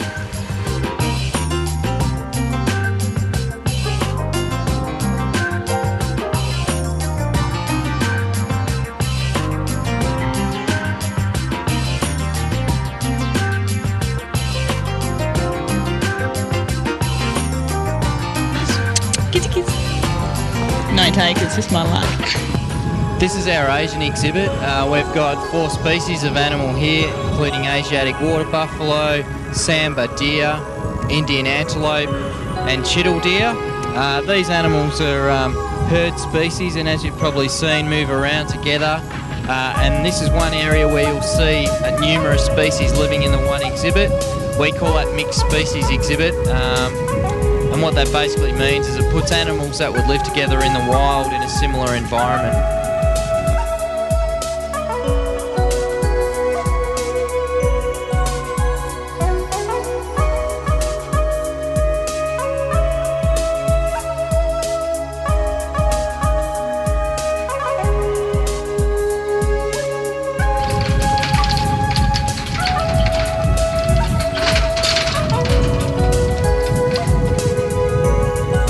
Behind me is the Werribee River, which we cross on safari. Those that are more intrepid and looking for a bit different to do when they visit the zoo, we actually run a canoe safari that actually takes people down onto the river for about 2 kilometres. You look for platypus, do some water testing. All the equipment's provided and you're taken on a guided tour as well. There are lots of points of interest along the river along the way, so that's another possible thing to do when you visit the zoo. A bit of a family day out today. Certainly was, yeah. We took the 2 kids and We've had a great trip. So what did you see on the round? Oh, crikey, we saw everything from, of course, the water buffalo and plenty of wallabies, kangaroos. What else? The hippo, was there the hippo out there, and a rhino, and Craig might be able to help you. What else did you see, Craig? Giraffes, a cheetah. Yourself, were you surprised at the range of animals? In fact, this was here in Werribee. Very much so, very much. In fact, it was quite a surprise. I didn't expect to see so many. So, how do you think it compares to the Melbourne Zoo? Well, I much prefer to see the animals in a more natural habitat, and certainly this Werribee Park certainly offers that.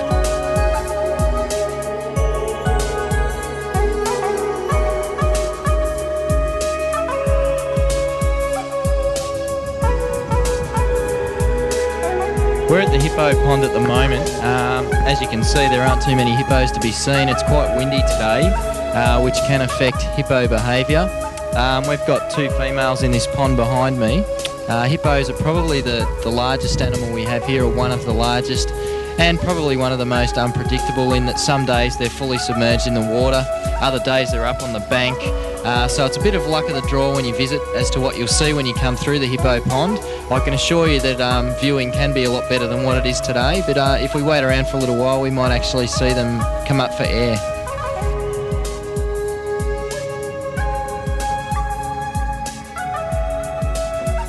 That's something you can actually look forward to here at the Werribee Open Range Zoo. Some of the animals actually look forward to you being out here amongst them and walk up to you. You can get very, very close, almost able to touch their noses.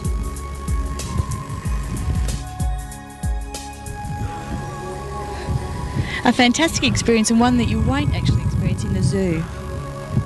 Okay, you've just done the park and the range. What did you think of that? I thought it was pretty good, very informative. What's one of the highlights of it? I think seeing the rhinoceros. The rhinoceros, that's your favourite animal? Or? No, it's just that when he was describing it, that was the main focus of the trip, which is very good as well. So you've been taking photos as well and doing all that sort of stuff? We're one of those that realised there's no film in the camera. Oh no, so you're going to have to come back then? Probably. Don't you? Hate that. Don't. What, you got a video or just still shots? Ordinary still shot camera. So is this your first time here to Werribee? Second, actually. So how long ago were you here last? Oh, how long, mate?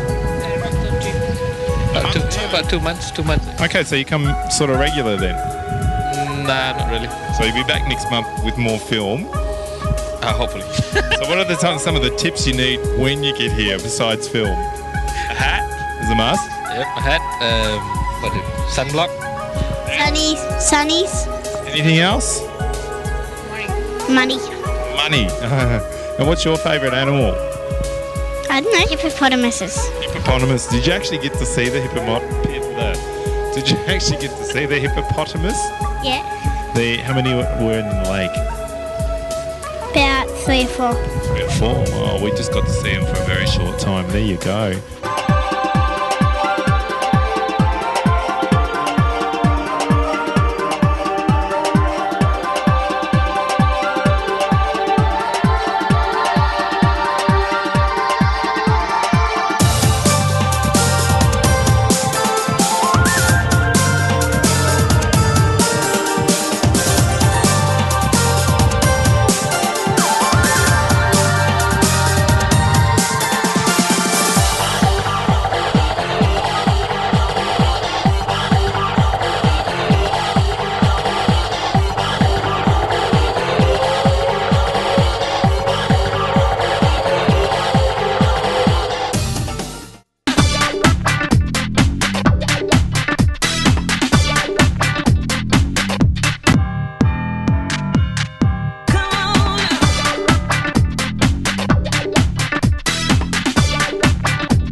Bison. The zoo actually displays grasslands animals from various continents. The bison represent our North American grassland species. They actually were close to being extinct earlier in last century. They were almost hunted to extinction, so it's quite good to be able to show people these animals. They're quite a magnificent looking animal, and as you can see, they've shed most of their coat because it is summer.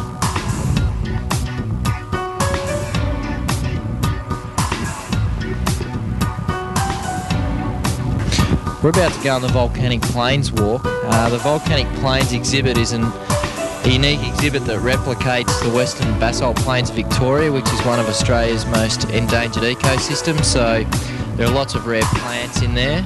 We've tried to replicate an environment that no longer exists in this particular area.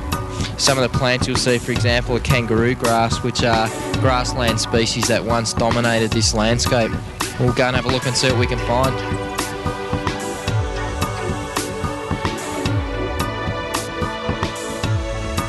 Now these look tasty. What are they? Kangaroo apple. Yeah, they're actually quite poisonous. Now he tells me. What other poisonous species do you have in the park? Is that a deliberate thing? No, they're actually an endemic species that grow or once grew in this particular area. There aren't too many more poisonous plants. You just happen to hone in on the most obvious. The other poisonous things you might find in this area are snakes that actually live in this particular area, so we'll need to keep an eye out for some of those. How long have I got to live now? Oh, you should be pretty safe. Okay. It's about to go into the bird hide. We'll see what animals we can actually see from here.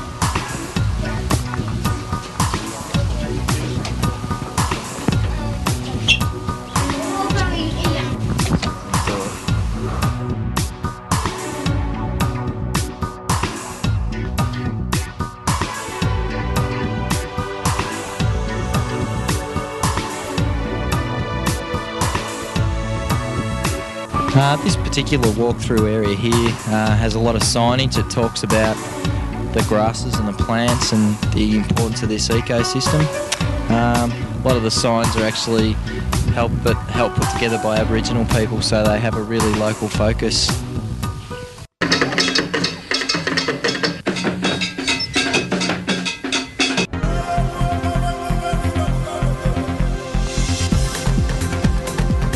We're about to undertake the second walking tour of the zoo, which is the African Walking Trail.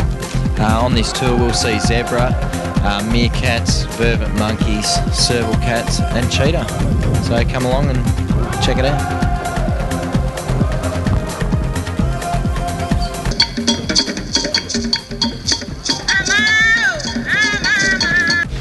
This is our vervet enclosure. Vervet monkeys are very active, particularly at this time of the day. And as you can see behind me, they're getting up to a bit of mischief. We've got a quite large exhibit and there are about 15 monkeys on display at the moment.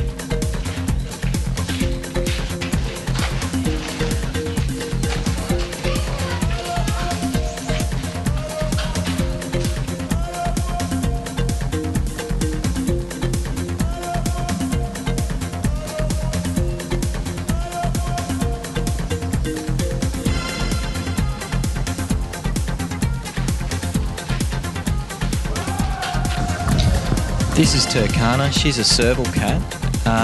Serval cat are actually one of the smaller African cats. She's really well adapted to hunting in long grass. She's got long legs and exceptional hearing, so she would jump on her prey in a wild situation. As you can see here, she gets pretty well fed, so she likes to relax in the sun in the late afternoon.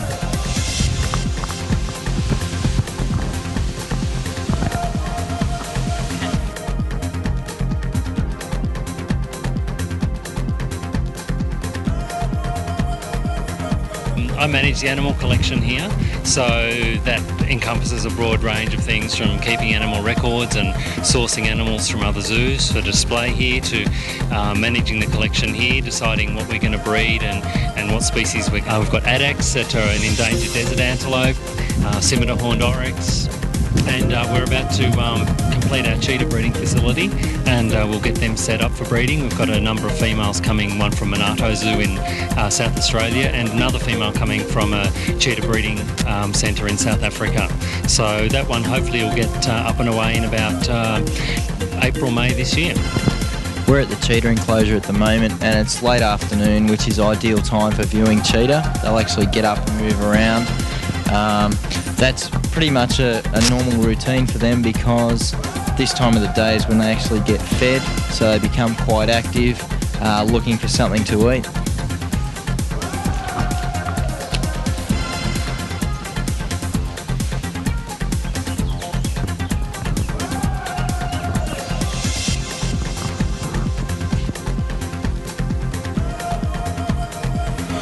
Well, here I am inside the enclosure here with the cats, and they've just jumped up to the tree. They're getting close to mealtime. They're looking mighty hungry, and I'm looking mighty tasty, I must say. I think they're too busy looking at the rhinos or something else. We'll leave them alone. Well, it's been a long, hot, sweaty day out there, and of course there's nothing better than a sit down with a nice hearty meal, which is what I'm surrounded by here, some African food. How are you enjoying the meal? Very nice. First class. Sorry? Very nice, very nice. Now, what sort of textures and tastes have you got here? Well, that's a curry. That's a meat curry. And that's dal, that's lentils. And this is some sort of bread. Yeah? So have you had African food before? Well, I mean, this is very similar to the subcontinent where we come from Sri Lanka, and it's very similar. So what would be some of the tastes that you would expect when you're eating African food? You want some water by your side? No, not really. I would have expected more corn stuff, you know? Maize and corn, because that's a staple in Africa, certainly. This is probably more North Africa, Kenyan, that area.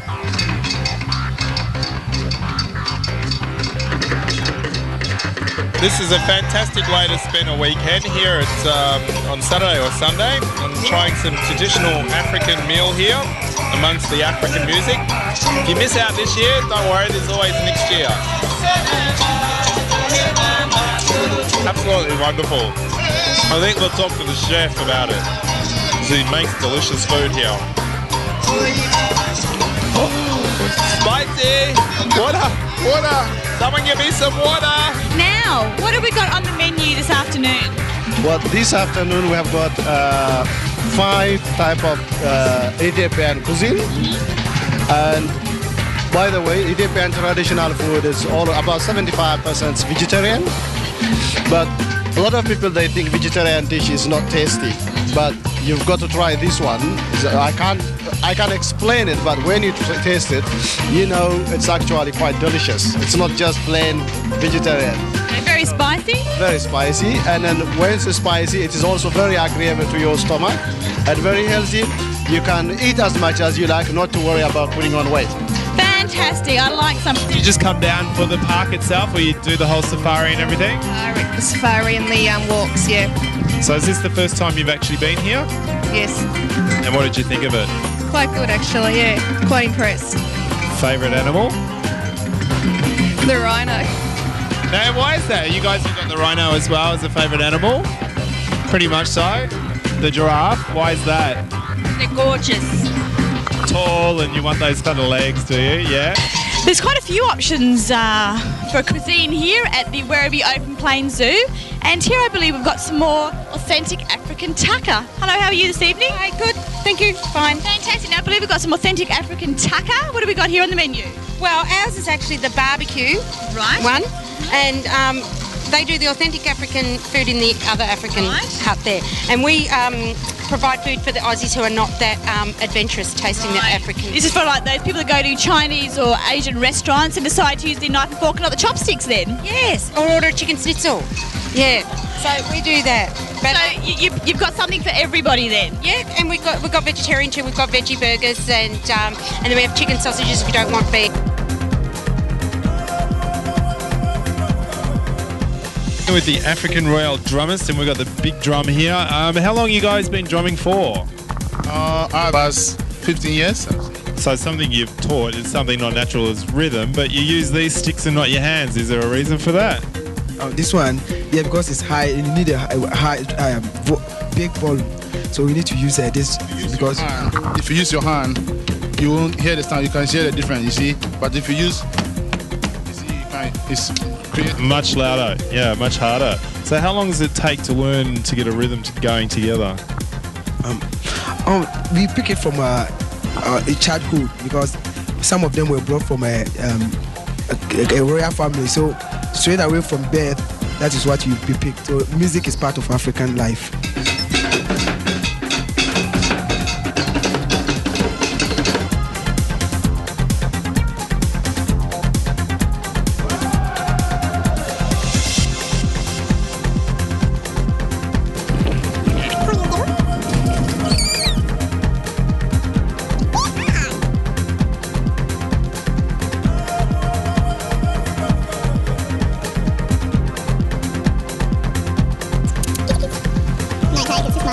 Thanks very much. I hope to see you down at the zoo.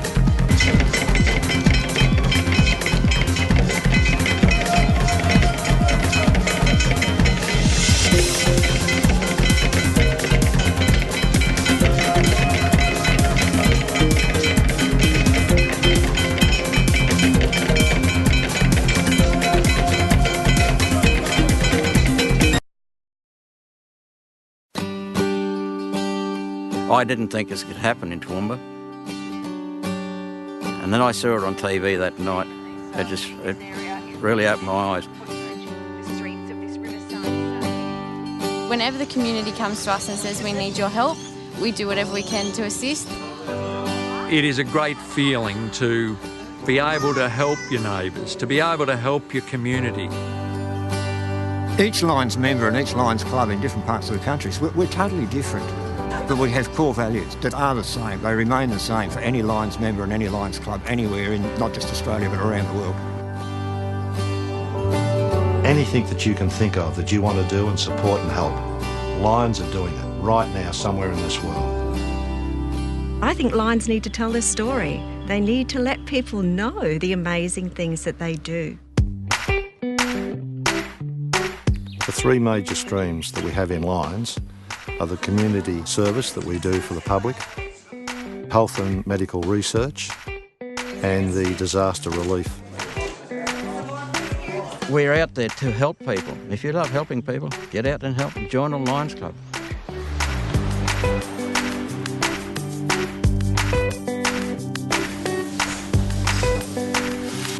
We started this project about 20 years ago.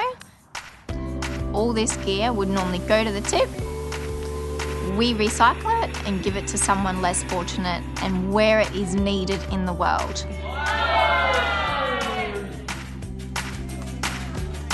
Being a Lion here in Australia means that I can make a difference to my community.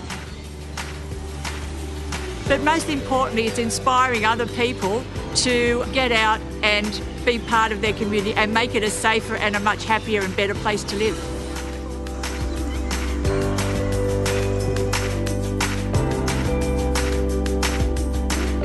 Childhood cancer, I've always been interested in cancer and small children from the time I first got cancer 30 years ago. Research is an indefinite item. You can't see it, but it helps so much.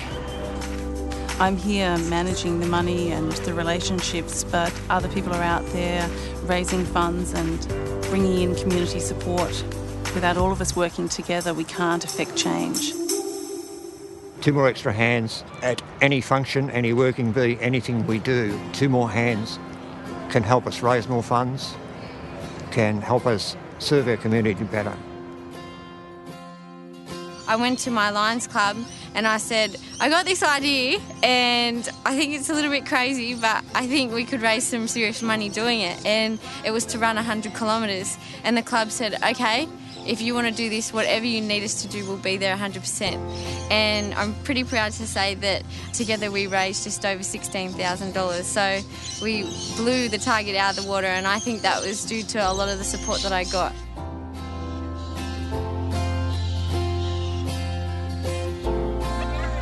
Through my leadership training and all that, I've learned about thinking global and acting local, and Lions Club is definitely that kind of thing. They act within their communities, but the money that they raise can often end up in any corner of the world.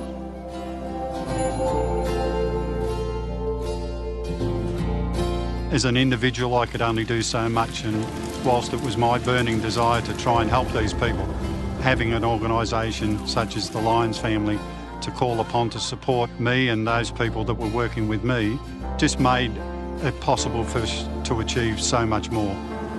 You know, after the devastation, to come back into the community, you know, you were shattered by what you saw. You know, no police station, no post office, no petrol station, you know, no kindergarten. There was nothing here. And all that water with an unstoppable. I don't know that I've ever seen as much as arrived. There were fridges, washing machines, dryers. There was toasters, jugs, just everything. To be invited to be a part of Lions just opened up a whole new world to me. A world that provided a structured organisation that could see that the hours that I volunteered could achieve so much more. I think Lions is a wonderful organisation. The people in it have charity in their hearts. I can go anywhere in this country, see somebody with a Lions badge, walk up to them and say, "Good day, you got a friend." Never once in my life had I had a group of people where I could go to, say anything, and know that no matter what, they would be there, they would stand by me. It's the family. That's what we call it's the Lions family. Without Lions, I think I'd be lost now because they've been my life. We work hard, but the most important thing is we have fun. The fellowship of all the members of the club, the broader community, it's just a tremendous organisation to belong to. You know, I'll be here till I die. It is extremely rewarding and gratifying to be a part of an organisation that can spread its support so far and wide. More members means more hands, means more support to the community.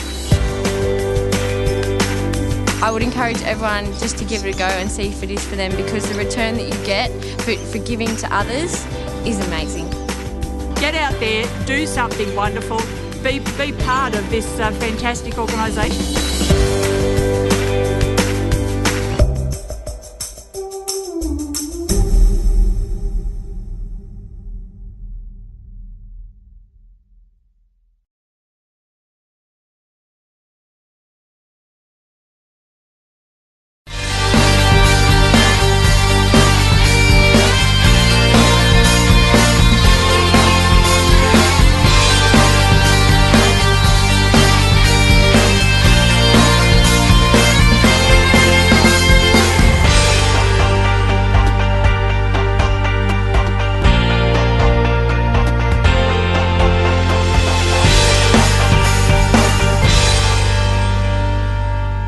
MELfeed.video.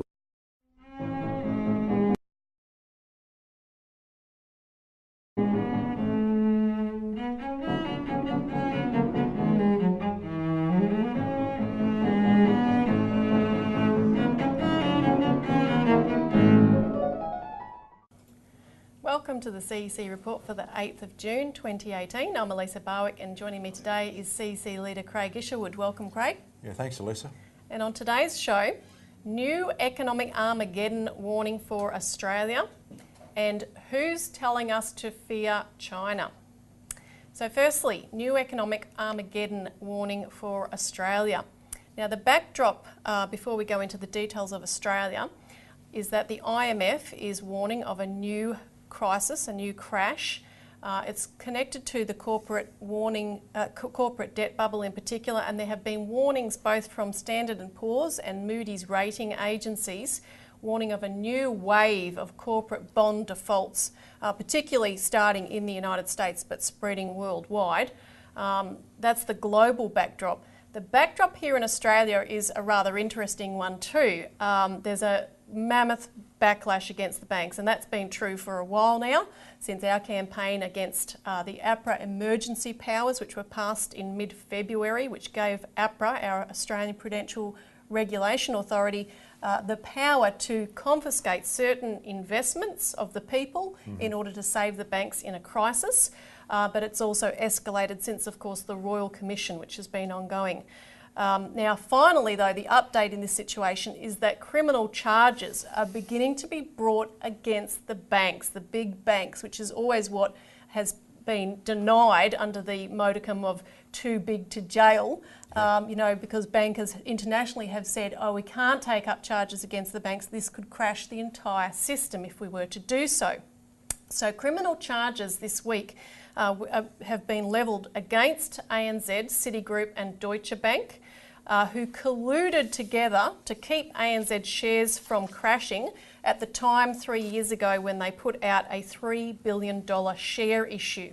And the media is really flipping out about this in the last couple of days. There are reports in the media saying that bankers are stunned at this decision, that everyone involved in investment banking has read every word written about this case. Some are effectively saying, you know, this is how we do things. How can you say it's criminal? How can you challenge this? This is the way it's always been done. We've always gotten away with it. Yeah, investment bankers and merchant bankers, Elisa. Yeah.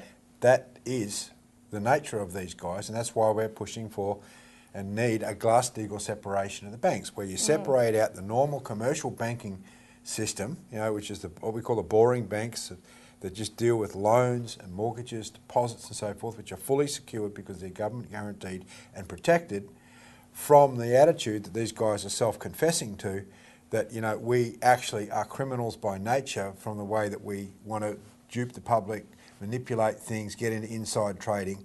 That mentality can stay with investment and merchant banking, and if you're silly enough to put your money with them, well, you're silly enough to get ripped off. Yeah. But don't bring that system into the normal commercial banking system, which is why, you know, I went back and we looked. It's now been 8 years since we started campaigning for Glass-Steagall back in 2010. And in 2013, it really ramped up when we started to see the bail-in issue in Cyprus, where the government over there literally stole people's deposits. Yeah. It's called bail-in. And what APRA's been given, which is what you referenced before, is the power to steal certain, or not steal, but to allow the banks to convert certain instruments. These are called bail-inable bonds. Yep. There's about $93 billion of these things being sold publicly to mum and dad investors and superannuation funds. Literally say in the time of, if a bank, when a bank gets into crisis, you don't have to repay those liabilities. That's called bail-in, right? And that's what people don't realise is deliberately as part of the entire system. It's so-called to provide for the financial stability of the system, i.e. protect the banks first and to hell with your deposits. And it won't work anyway, because if more than one bank collapses, then the whole system's going to unravel if you start doing that, and people lose faith in the banks at the same time, which has a very big impact. But the real solution, banking separation, has come up at the Royal Commission. Even the Treasury has said perhaps we ought to look into this. So the impact of the Royal Commission is really being felt, and another piece of evidence of that was an article which is on the website of the Institute for Public Affairs, the IPA, headlined "A Banking Royal Commission by Show Trial," and it opens with this sentence: "The hearings of the Banking Royal Commission have at different times resembled a cross between the Soviet show trials of the 1930s and the American TV show law of the 1980s." And it goes on to defend Malcolm Turnbull for opposing the Royal Commission against the, quote, public bloodlust against the banks. Well, I'm afraid they're not going to stop that public bloodlust anytime soon. And now we're going to have a look at some of the predicates for Australia. And these predicates have been raised, and it explains the bloodlust really in a way. These have been raised by John Adams, who's a former advisor to the Liberal National Coalition. He's an economist, is that right? Yeah, he's an economist, and he's raised this previously, a year ago, and we put out a flyer on some of the predicates of this. And again, he's come up refreshing this and exposing 10 economic myths. This was published 27th May in news.com.au, and he prefaced it by saying that my warnings have been based on a series of economic metrics which have reached historically abnormal levels and which have in similar circumstances led to catastrophic economic consequences. So we'll briefly go through them. Firstly, he says, the myth there will be no financial crisis in our lifetime, and he effectively demolishes this, saying he's got a whole host of different metrics which prove that today's bubble, quote, is either equivalent or worse than what happened in the lead up to the Great Depression. Just take three of them, Lisa. You've got the housing bubble for a start, which is universally recognised as being a bubble, deliberately being promoted. You have the derivatives bubble. These are instruments, financial pieces of paper that have no physical existence apart from being traded for money, gone up to 37 trillion in this country, national capital value. And then, of course, you've got the debt bubble. Look at the household debt bubble in Australia, the amount of credit card debt there is. I mean, these are the bubbles he's talking about. Yeah, and there's more. And secondly, the next myth, today is the new normal. This is just how it goes these days. There's nothing abnormal about it. But on the contrary, Adams points out Australia's debt is at historically high and abnormal levels. Yeah, I think, Lisa, there's a story about a frog, put it in cold water and bring it to the boil. Yeah. Well, that frog's now boiling, and that's so-called the new normal. Exactly. I mean, you might be able to survive it, but the frog didn't know that it was going to get to boiling point, and that's why I think a lot of Australians don't realise that's the problem that we're in. Yeah. And then thirdly, inflation is low, and we'll put up the chart that he uses where he shows the CPI, which is the official figure, the Consumer Price Index, which is rather low and doesn't increase very much, but then he compares that to the increase, the quite steep increase in money supply from the Reserve Bank of Australia, which he calls Australia's hidden inflation. Fourthly, any rise in interest rates will be gradual and therefore, won't have an impact to blow out the housing bubble, etc.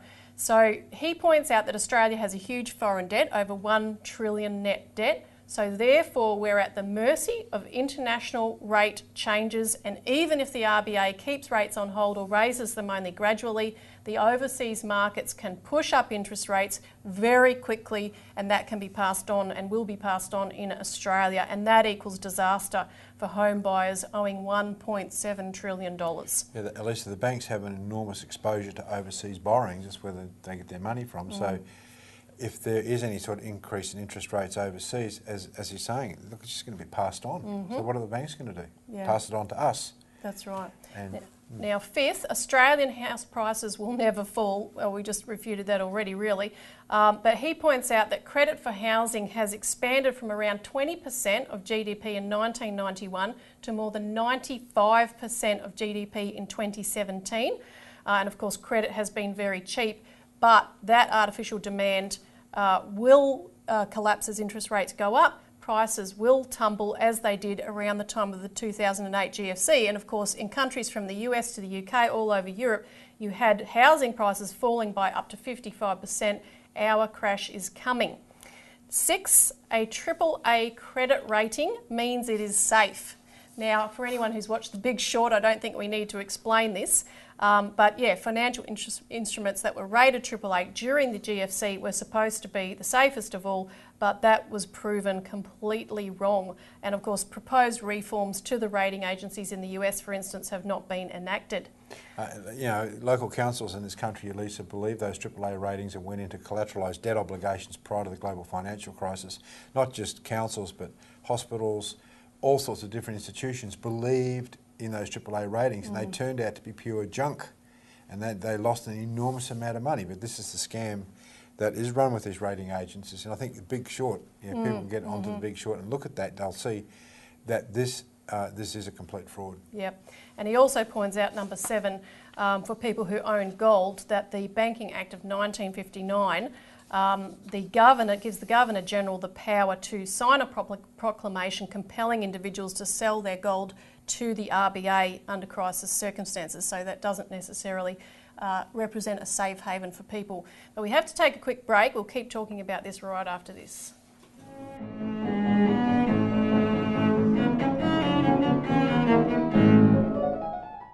Transports of Distant Delight is a mixed selection of transportation pictures from here and there and almost everywhere, but not quite. Some quirky, some mundane, some from the past, perhaps reflecting a transit system that has vanished into history, and some from thriving transport entities that continue to endure despite the constant pressures from the all-pervasive motor car. Enjoy.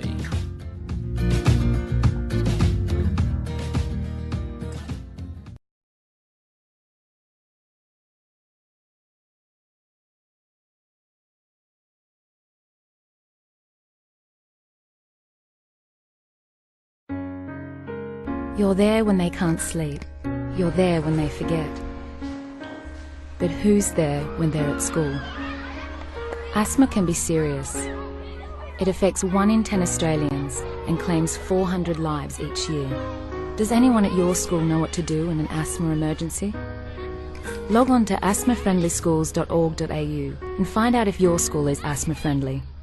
Shouldn't every school be asthma friendly? Every time you shop, the choices you make affect our community. It is important to select Australian products made by Aussie-owned companies. Our food security means quality and peace of mind. Your purchasing power keeps your dollars multiplying in our economy, keeping jobs, profits and decisions being made right here, which is better for your children. So the next time you buy, look for the AusBuy logo. It makes all the difference. If a man's home is his castle, his shed is his kingdom. It's a place men can hang out with a few mates, build a few things, even if you haven't before, and give back to the community. No man should be without a shed.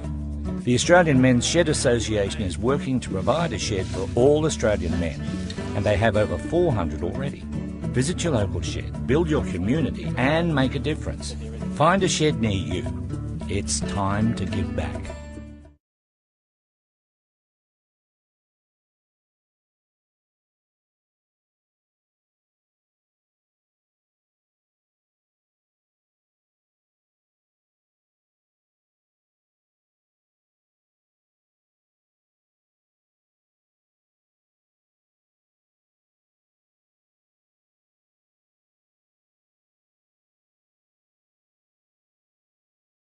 Welcome back to the CEC Report, where we're discussing the Welcome back to the CEC Report, where we're discussing the warning of an economist, John Adams, about a new economic Armageddon for Australia. And we're up to point 8, which is a significant one in his list of 10 myths about our economy. Bank bail-ins can't happen in Australia, and it's very significant that this is being raised in, the mass media in this context. We, of course, ran a big campaign against the APRA Emergency Powers Bill that we talked about earlier, and we showed that bail-ins now can happen. And what Adams admits in this article is that the bill allows for hybrid securities which are sold to investors, as you said, to the tune of about $94 billion, without adequate warning, as even the head of the ACCC has said at a certain point, and they've been described as a looming threat, actually, which could detonate at any point, because these bonds can be converted into shares in the bank or confiscated at the point of a crisis. Of course, we also warned, which Adams doesn't go into, but we also warned at the time that the bill's wording opens a back door for ordinary deposits to be bailed in, as happened in Cyprus in 2013. Well, people immediately say, but aren't we guaranteed by the government? Well, that's our next point, Lisa. But I just wanted to say, look, no, it's not designed to work. Technically, the government says $250,000 of your bank deposit in any one bank is protected, but that means that anything above that can be bailed in. Now, APRA would argue, no, we don't have bail-in powers. And this is very important, because what happened was, in February, there was a resolution put up into the Senate to exclude deposits from being bailed in. Explicitly in the wording. But the government overrode that and just pushed the bill through anyway. So when push comes to shove in a crisis, APRA's not going to wait for the lawyers to tell them whether you can do something or not, because people will be screaming.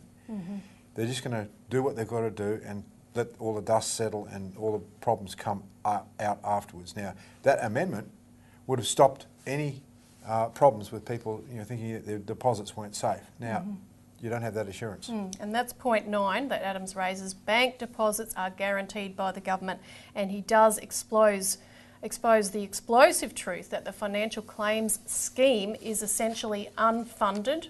There's actually no funding. It would be funded by a bank levy at the point of a crisis, and which if there's more than one banking crisis, that would not work. But Adams also asks if under severe economic conditions the federal government would be able to finance its existing debt, let alone providing billions of dollars under the financial claims scheme if multiple financial institutions require deposit insurance. Plus, he says the government is not legally obliged to honour its guarantee, but rather it retains the legal discretion as to whether or not it wishes to activate the scheme. So the scheme has to be activated by the government in particular cases before it is actually used. But this is all to bail out the banks, yeah. Right, first and foremost. I mean, look, the issue is here, Elisa, what we say with Glass-Steagall. First of all, you've got to separate out the necessary commercial banking system, so you get rid of all the merchant investment banking, stockbroking house, insurance companies and so forth, and you have a strong commercial banking system. But our policy as a political party is that you need a strong national bank, like the Commonwealth Bank used to be back in the time of Curtin and Chifley, where they used that bank to regulate the major other banks at that particular time. Now, if we have a national bank that is backed by the government and is used to create the credit, then to hell with the other banks. We don't have to prop up private institutions. No. Right, we need a strong national bank, and we're writing legislation or rewriting legislation right now for that. We've got a bill currently called the Commonwealth National Credit Bank. That's being updated for today's standards, whereby we're putting on the table, look, this government needs a national bank to control the private banks. You won't need bail-in. You won't need these mechanisms that the private monetary elite, the private money oligarchy, want to use to control the people who have their money in the banks. Yeah, because there's no doubt, and it's why this, APRA legislation and other things have come up. Our banks are bankrupt. We need a big clean out, and we need to virtually start over. And which is the 10th point of John Adams. Banks around the world are well capitalised. That's the final myth he blows away. And he points out that the Bank for International Settlements capital rules for banks assume that no governments around the world would default on their debt. So another Greek-style sovereign debt crisis would cause big losses among the banks holding government debt as capital. So, they've got this government debt as capital, but governments won't default. Look, Lisa, we've produced what we call a banking manual, which is, the next financial crash is certain, end of Bank of England, Bank of International Settlements and Australian Prudential Regulation Authority bankers' dictatorship, time for Glass-Steagall banking separation and a national bank. Now, if people call in, then they can get a copy of this if they haven't received anything from us before. But this is the manual that goes through what I've been talking about, Glass-Steagall, the need for national banking, and then large-scale infrastructure development projects. All the claptrap that's going on in the media now in terms of the need for more regulation, give APRA the right to bail in people's deposits is completely and utterly unnecessary. There is another model, and people should get involved in the political fight for this and get a copy if they haven't already got one. And by way of update on our Glass-Steagall campaign, people should be reminded to contact your Member of Parliament, because Bob Katter is willing to put up the legislation that we've written for Glass-Steagall for Australia as soon as he has someone to second that legislation. So we need people to harass their MPs to demand this.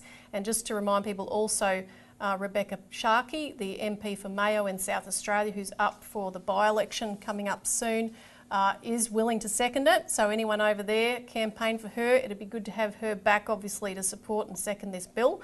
And then also we have a candidate running in Perth, Craig. Yeah, Barry Mason, our candidate, is running in the seat of Perth, the by-election over there. So he's campaigning on break up the banks. I mean, that's the principal idea, principal message that we intend to get out in that electorate. So we'll stop for a moment and we'll be back to discuss who's telling us to fear China.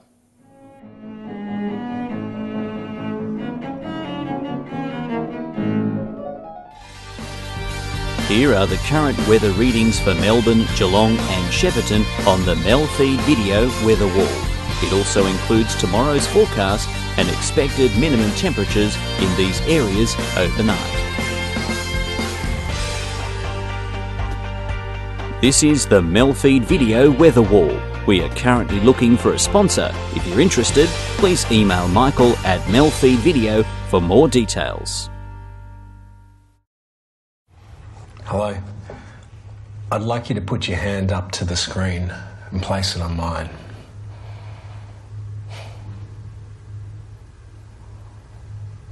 Now, if you drive when you've been taking drugs and you kill someone, this will be as close as you get to your family for a very long time.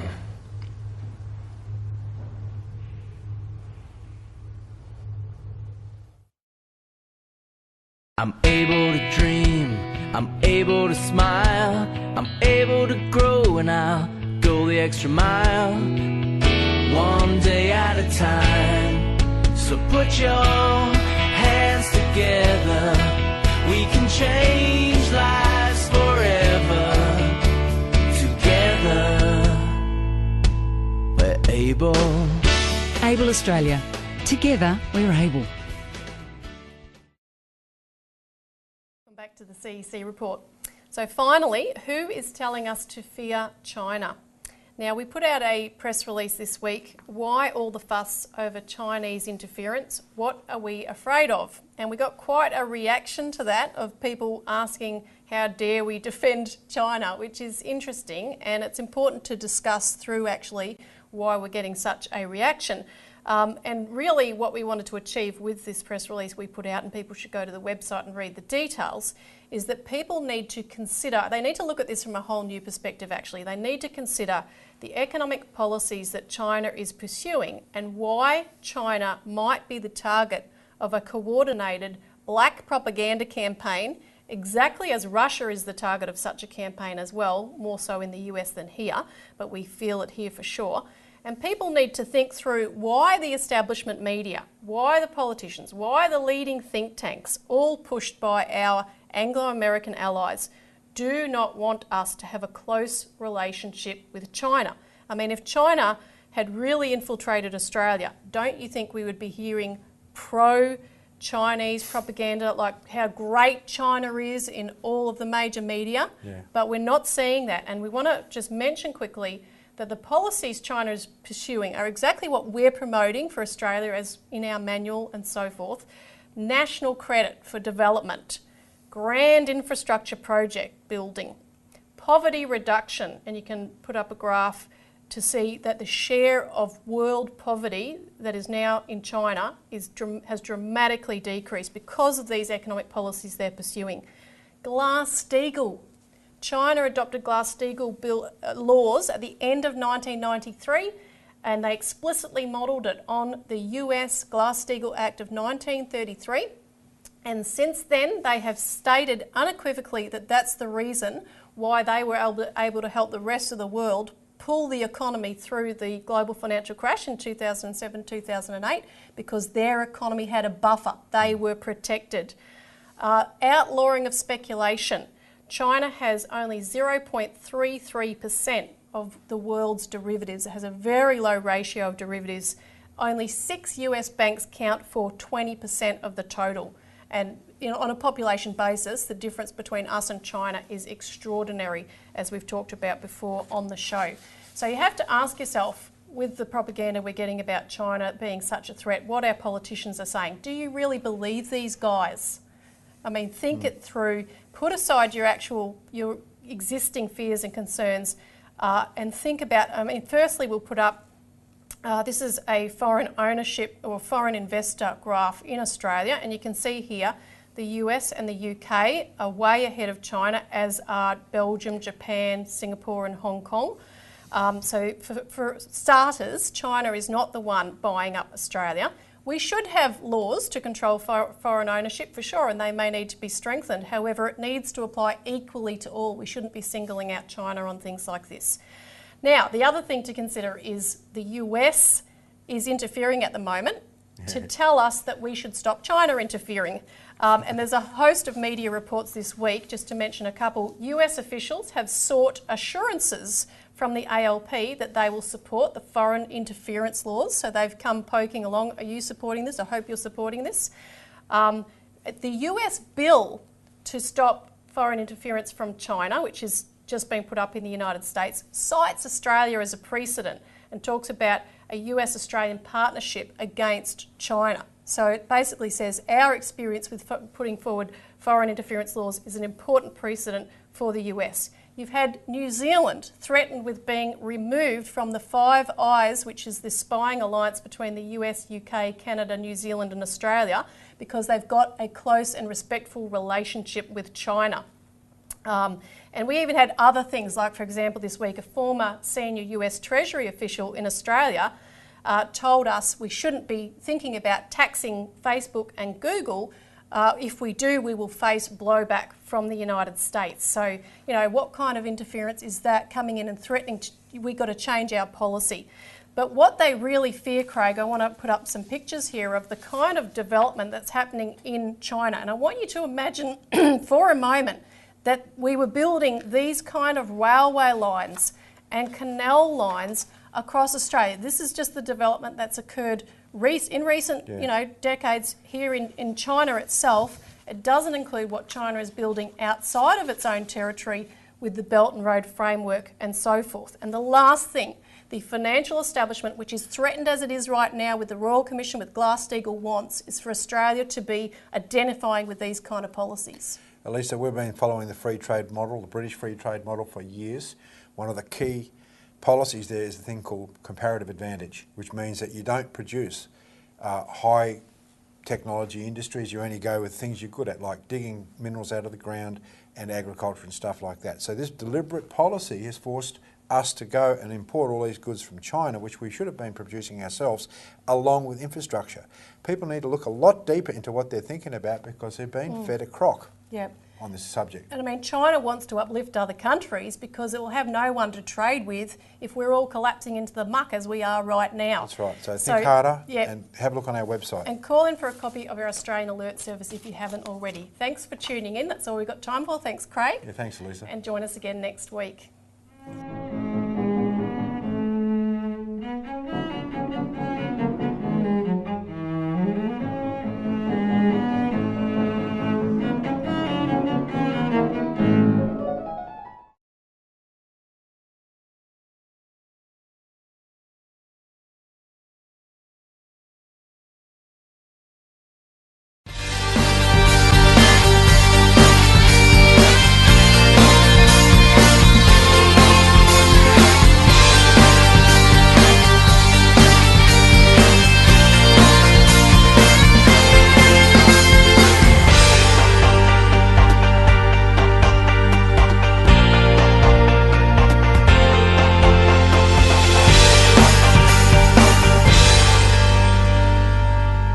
MELfeed.video.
Sarah. I'm going to order some pathology tests to see how everything's going. Half the Australian population had a pathology test last year. That's you or someone you love. 100 tests are performed every minute, delivering vital medical information. From the moment you are born, your healthcare depends on pathology tests. 70% of medical decisions rely on information from pathology tests. Pathology is the engine room of healthcare. One small sample can reveal millions of insights all about you. Pathologists are your doctor's doctor. 25,000 people work to provide doctors with the answers they need to treat you. Australian pathology is world class. We may never meet you, but we see each of you as part of our family. Every minute, 23 Australians find out more about their health. Good news, Sarah. The results show that everything's okay. Pathology provides peace of mind. I rely on Australian pathology. Sign up online to support Australian pathology.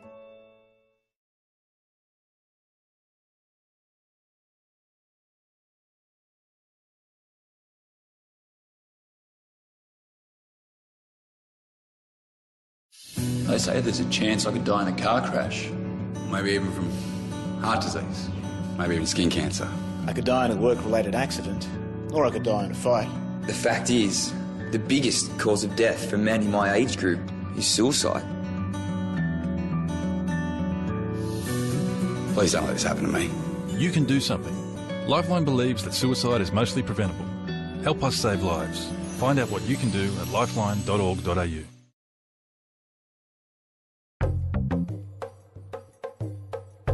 MELfeed Video is about to close operations for tonight, but we'll be back with you next Wednesday evening.